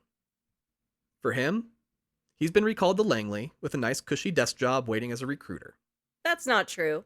You're like, Jesus, you suck. And now he's in HR. Myers used you 7 years ago. Used you again this very week. And you just bend over and say, please, may I have some more? Also, he's not telling V the truth. If we know one thing about this guy, it's everything's on a need-to-know basis. Right. If Reed tells V, oh yeah, I'm actually on another mission to take down Arasaka Tower, by the way, so I might see you, that's obviously probably closer to what's happening. He's not gonna fucking say that. He's like, yeah, I'm opening up the LinkedIn page for the government, and I'm gonna be emailing about internships, so if you know anyone who wants some college credit, let me know. He's a fucking liar. Calm down. Well, Reed says that's all part of the job, being loyal to a fault. You tell him that Arasaka at least pays better. If you're gonna simp for something, simp for Eddie's. He says that he has to go back to Virginia, and packs up his car. You go, that's a long drive, and he says that trains rub him the wrong way. Damn. You wish him luck on his journey, and he promises to let you know when the surgeons are ready for you. Johnny appears as Reed leaves, saying that guy's gonna hang himself. Johnny's fucking funny in this one. He's hilarious in this one, right? Yeah. And did Keanu come back to film new stuff for this? Or Oh, was this... fully, yeah. Okay, so this wasn't old shit that they like recycled from like the cutting room floor from the first one. They're like, nah, dude, come back. And also we made it way funnier. Right. Keanu was like, abso-fucking-lutely, let's do this.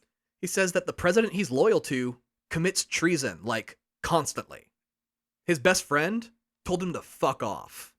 He has nothing left. He's totally gonna off himself. Fortunately for you, Johnny's wrong.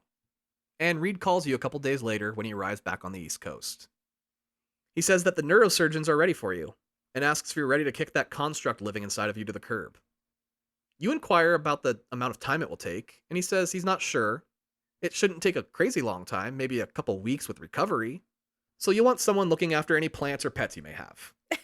And everyone has robot pets in Night City, so it's like someone recharge your dog. Right. You ask about the relic, and if it will still be intact when this is all done. He says no, it'll be wiped completely clean in the procedure. But not to worry, the world's genuine best surgeons will be working on you. You're gonna be fine. You're like, all right then, let's do this. And tell Reed he can pick you up on the roof of your friend Misty's place. It has a great view. Anyone who has completed the main campaign of 2077 knows that this is where the final choice is made. The Reed path being the only one that won't send you back to meeting Hanako at Embers. The Reed path has a conclusive ending of its own. Oh. Once you arrive on the roof, Johnny appears with you, asking what would happen if you told the FIA to shove it. Then he turns to you and asks you directly, don't call Reed, please, saying the two of you will find another way. You're like, what? Why? This was always the end goal, wasn't it? Johnny asks if you know what it means when Reed says they'll be wiping the relic entirely. That means him, Johnny, will be erased. It's one thing to want him out of your head. It's another entirely to delete him. You're like, dude, come on. You knew from the moment we were thrown together that this was the plan. Johnny tells you he always figured he'd be put back into storage or uploaded to the internet or something. He never considered the fact he'd just be erased. You tell Johnny that you know your options. This is your best chance at survival. And he should know you are always going to fight to live. There is no choice here, Johnny. It's genuinely the only option. With that, you call Reed to tell him you're ready to be picked up while Johnny stares out at the city. After you hang up, Johnny is upset that this is how it ends for him. You're like, come on, it's my body. To which he responds, yeah, and it's my life. While you wait for your ride, you message your friends like your favorite Ripper Doc Vic and your relationship partner, be it Panam, Judy, River, or Carrie, and let them know you'll be gone for a few weeks. Per Reed's instructions, you can't give them details, but promise you'll be safe and we'll be back soon. Unflappable Vic sees right through your lack of information and tells you to be careful. A lot of people will want that relic and will be willing to lie to get it. You tell them not to worry. It's nothing like that. It might be exactly that. After you say your goodbyes, The flying car Reed sent arrives to pick you up. One of the surgeons came personally to get an early look at your vitals, and as you fly off with him, he asks you to plug into his system. After reviewing the preliminary data on the shard, he says that this is totally reversible. He's got this. You sit while the doctor does his thing, and Johnny, who's sitting next to you, asks you to request they open the door, so we can get one last look at that beautiful old bitch. You make the request, and that calamitous neon beauty known as Night City shines in all her chaotic glory. Johnny stands looking out, asking if it was always that small, or if you just got too big for it. You tell him he doesn't need to do this. You don't deserve to have him by your side, not with what you're about to do to him. He laughs, asking when has it ever worked out for you telling him what to do. You apologize, saying you know this isn't how he hoped it would go. Johnny says he's hoped for a lot of things in life, and those hopes usually got people he cared about hurt or killed. He doesn't want that to happen ever again. Johnny tells you that he's glad you're going to survive, and that he got a chance to call you friend. You're like, come on, you're taking this way too easy for someone about to die. Johnny might have had a moment of dread earlier, but he knew from the start this was how it all was going to end. It's your body, and only one of you is going to end up with it. It's better this way. You wonder what your life would have been like if the two of you never met. Johnny says, well, you'd be dead in a garbage dump, because me being in here was the only thing that saved you that day. You're like, I know you're joking, but that's actually true. You really did save my life that day. Johnny goes, no, the relic was your life support. Your courage and grit saved your life. The fact he was inside the relic was just coincidence. One he's happy occurred. The doctor next to you says, your vitals show you're having an overly emotional reaction right now. Oh no! And he can't have you stressed out. So he gives you a shot full of tranquilizers to calm you down. Oh shit. Johnny says, it looks like this is it, kiddo. Then asks you for one last favor. As the drugs take hold, you say of course. He won't ask you never to give up. Sometimes you have to be ready to let go. Just don't let anyone change who you are before you do, okay? You try to respond, but the drugs have taken over, and your eyes shut.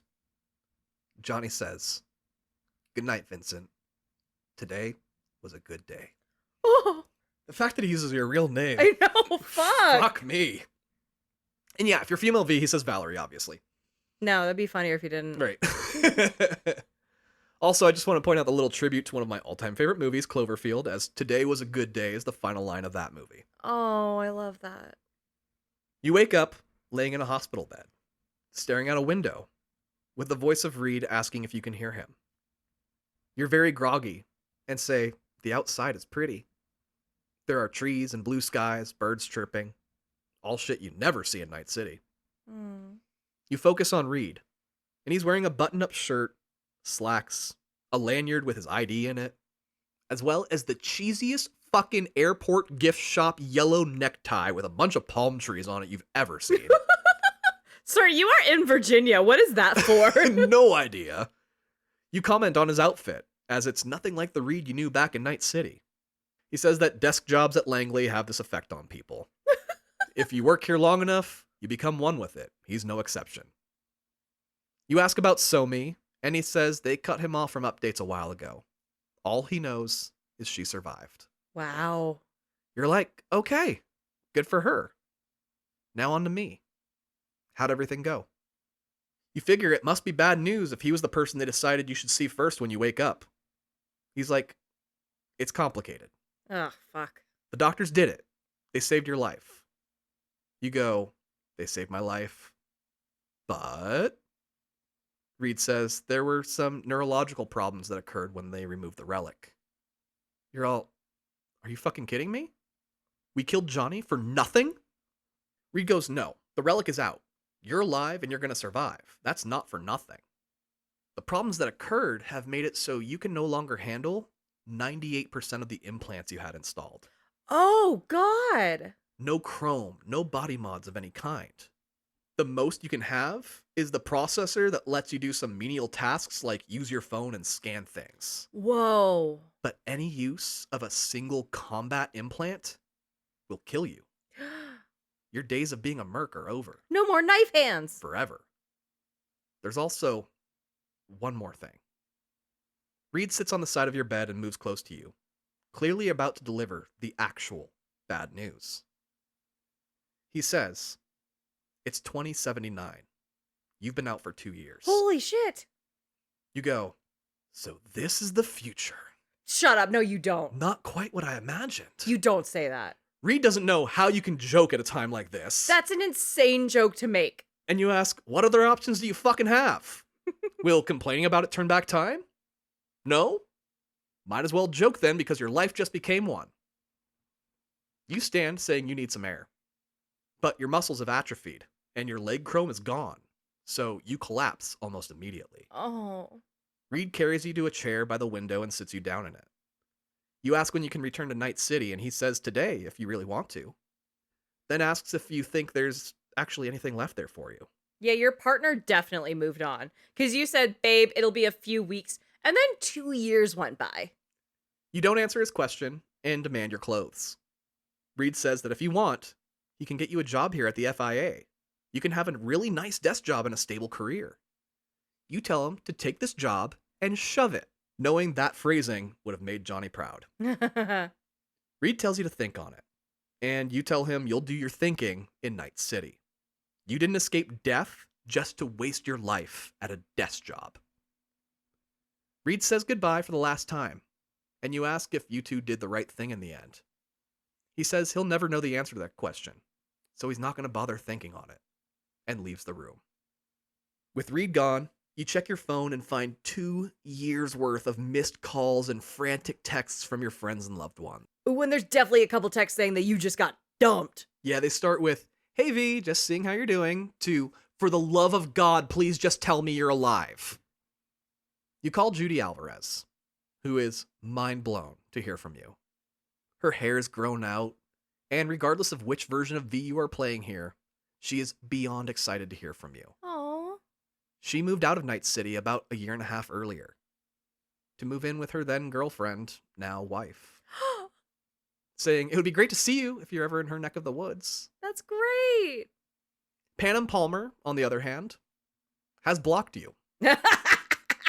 Again, regardless of your relationship with her prior to you vanishing. Honestly, she would. She took you ghosting her personally. She also 100% went to your apartment and stole everything. And yeah, you never hear from her again. Honestly, stay tuned after I finish the narrative portion, because I have some things to say about the hobosexual known as Panem fucking Palmer. I'm so excited for that. Honestly, none of your past loves waited for you. To be fair, they all thought you died, Yeah. as you had a terminal disease, and they all assumed you didn't make it, so they moved on with their lives in one way or another. Yeah, worst case, they get ghosted. Best case, you died. Or vice versa. Whatever. When you call your old Ripperdoc bestie Victor, he answers with a threat, saying whoever is calling him on this line, he is in no fucking mood for pranks. Ooh, because he knows the Impractical Jokers have been terrorizing Night City for the last 2 years. He's not into it. You reassure him it's you, and he's thrilled to hear your voice. With the surgery and mission behind you, you decide to unload on Vic, telling him the whole damn tale that led to you getting the procedure. When you get to the part where you'll never be able to use any chrome again, Vic laughs, saying those doctors don't know shit, telling you to come see him once you're home. He said, I got you, bitch. He wants to see what they did to you, because if Vic can't fix you, nobody can. You ask if he's still in the same spot as before, under Misty's store, and he says, yeah, more or less. Time skips, and you're back in Night City, riding in a car through the rain. Then you hear the voice of that rat bastard AI, Delamain. Delamain? You're in one of his cars, and he asks if the bottle of liquor he picked up for Victor was the right kind, and you confirm that it will do just fine. He says it's good to see you back in Night City, but can't help but notice a change in you.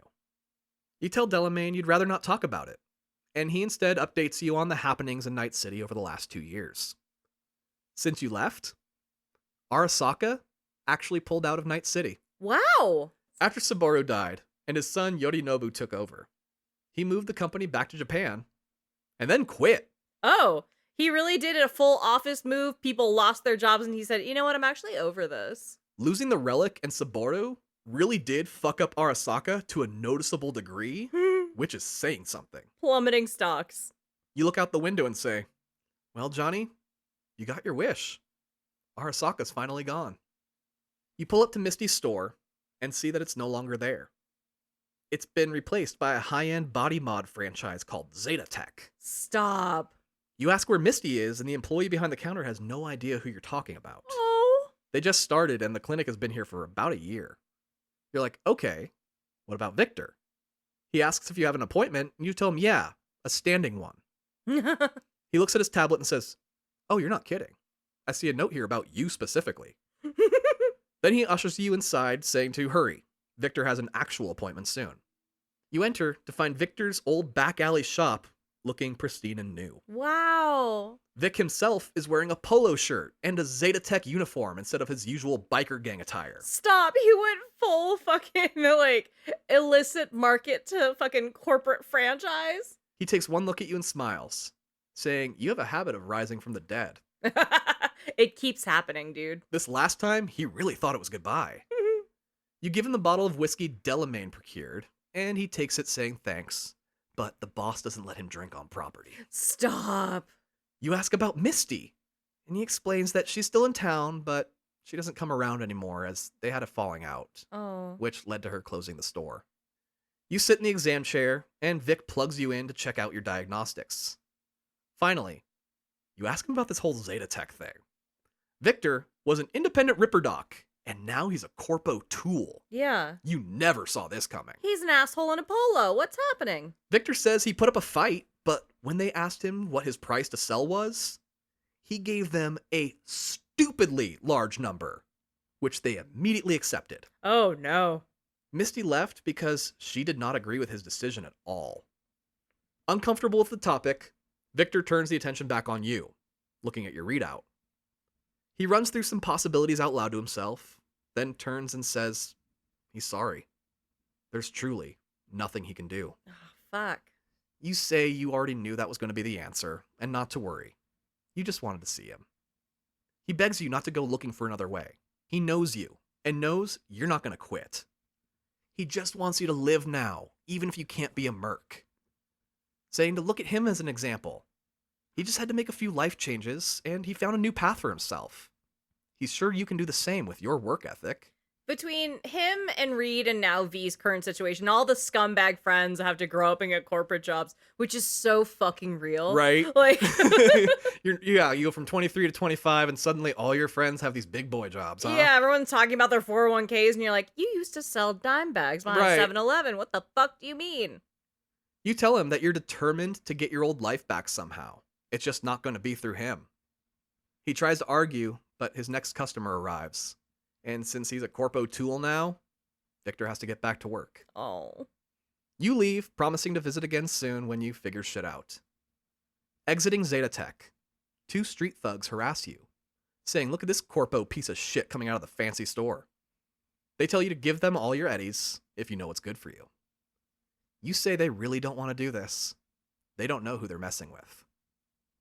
You throw a punch, but the mugger catches your fist with ease. Oh.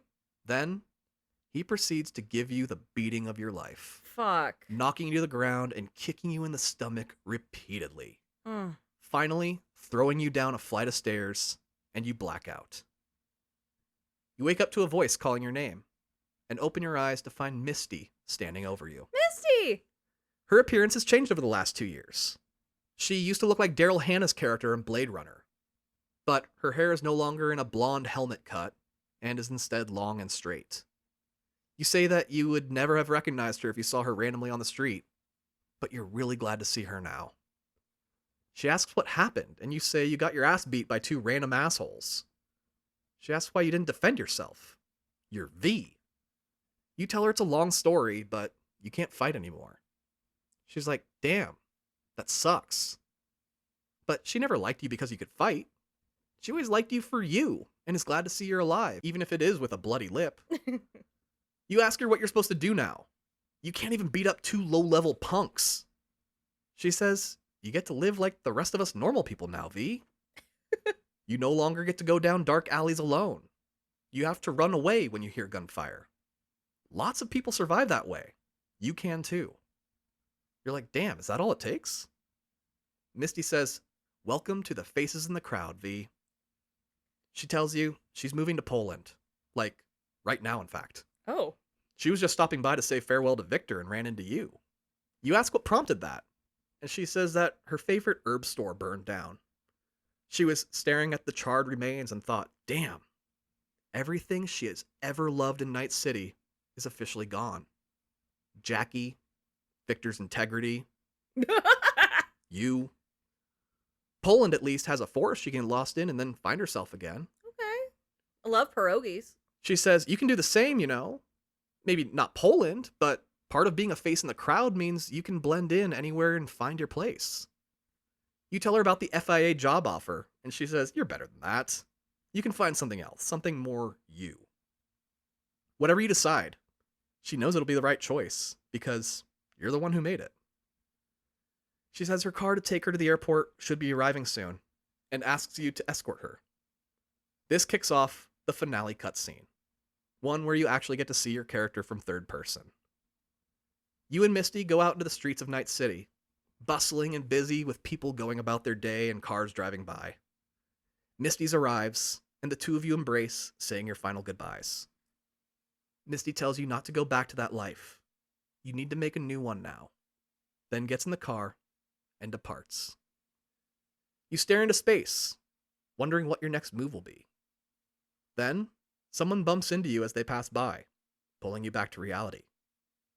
You look around, realizing that for the first time in your life, you really are just another face in the crowd. So you turn and disappear into it. Oh.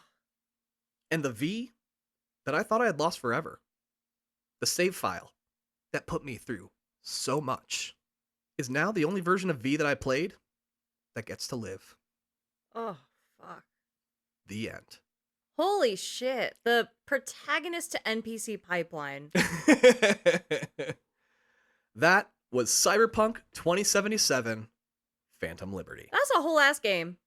Honestly, being able to provide closure on that save file is one of the most satisfying feelings I've ever had on this show. Aww. And I don't know if anything can ever top it for me. Yeah, you're like, I think this is what peaking feels like in terms of a full arc. Oh man, you couldn't write it better. I think you did a pretty good job. No, I just mean like in the sense of like I said narratively it worked better for me to do this one last because shit. Yeah. I can't touch Cyberpunk again, I don't think. You're done?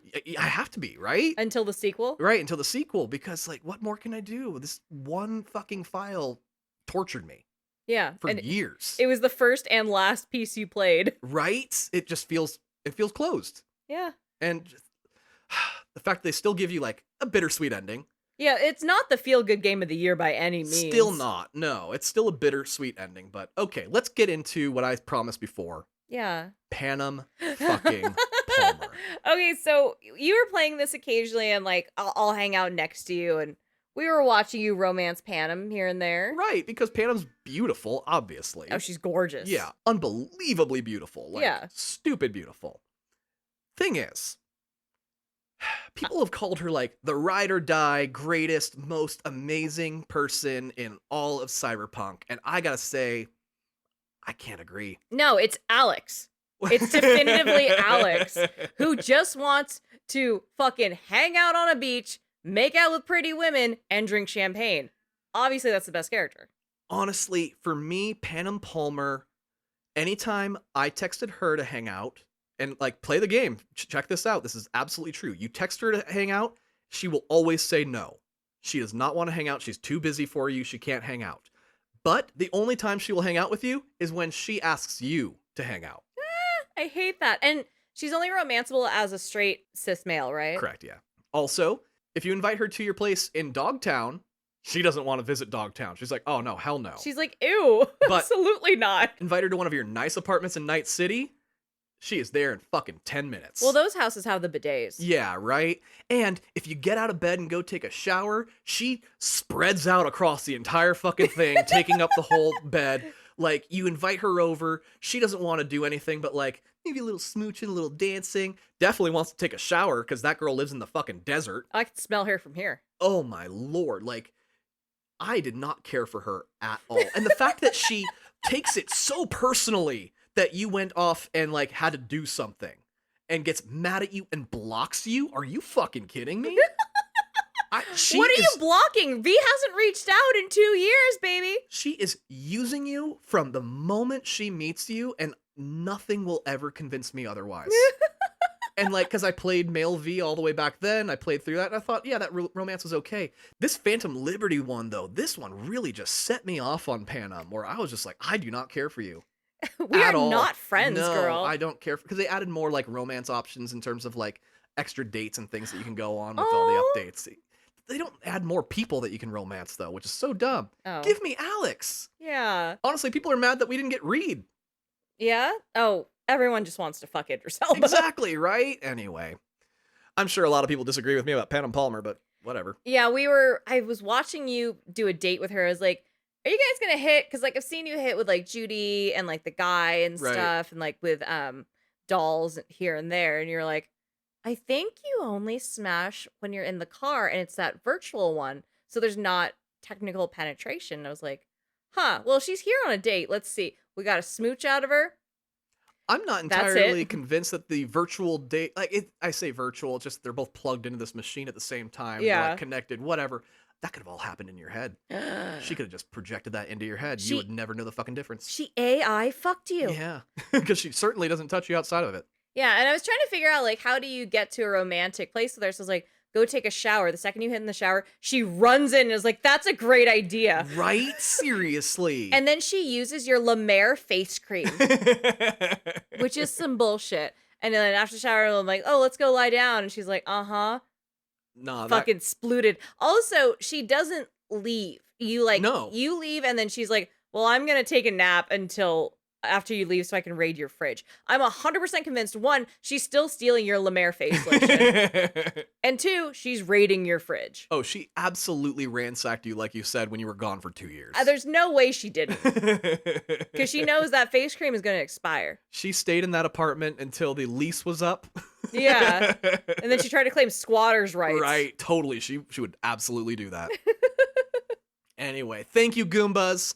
This was a fantastic episode, a special treat while you wait for season 10, which we are working so fucking hard on, I promise you. There's more of this to come. Always, yes. Thank you so much. And if this was your first time listening to us, you can check us out at our website, theothercastlepodcast.com. That's theothercastlepodcast.com. You can subscribe to us on Spotify, YouTube, Apple, all sorts of different places where you listen to podcasts. All the places. And if you want to hear even more of us, our Patreon is linked below and here and there and everywhere on the website. It's $2 a month. There's a 7-day free trial. And we do monthly episodes regardless of whether we're in or out of season, unlike an Apple. And please make sure you check out all of our patrons in the description below because there are just too many to list off now. But we love you very dearly. We still love you very, very much.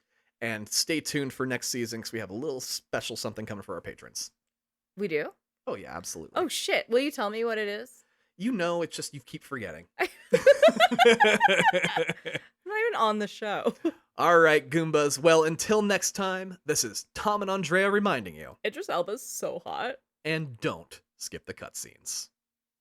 Bye! Not asking you to never give up. Sometimes you gotta let go. Just don't let anyone change who you are, okay? Johnny. Good night, Vincent. Today was a good day.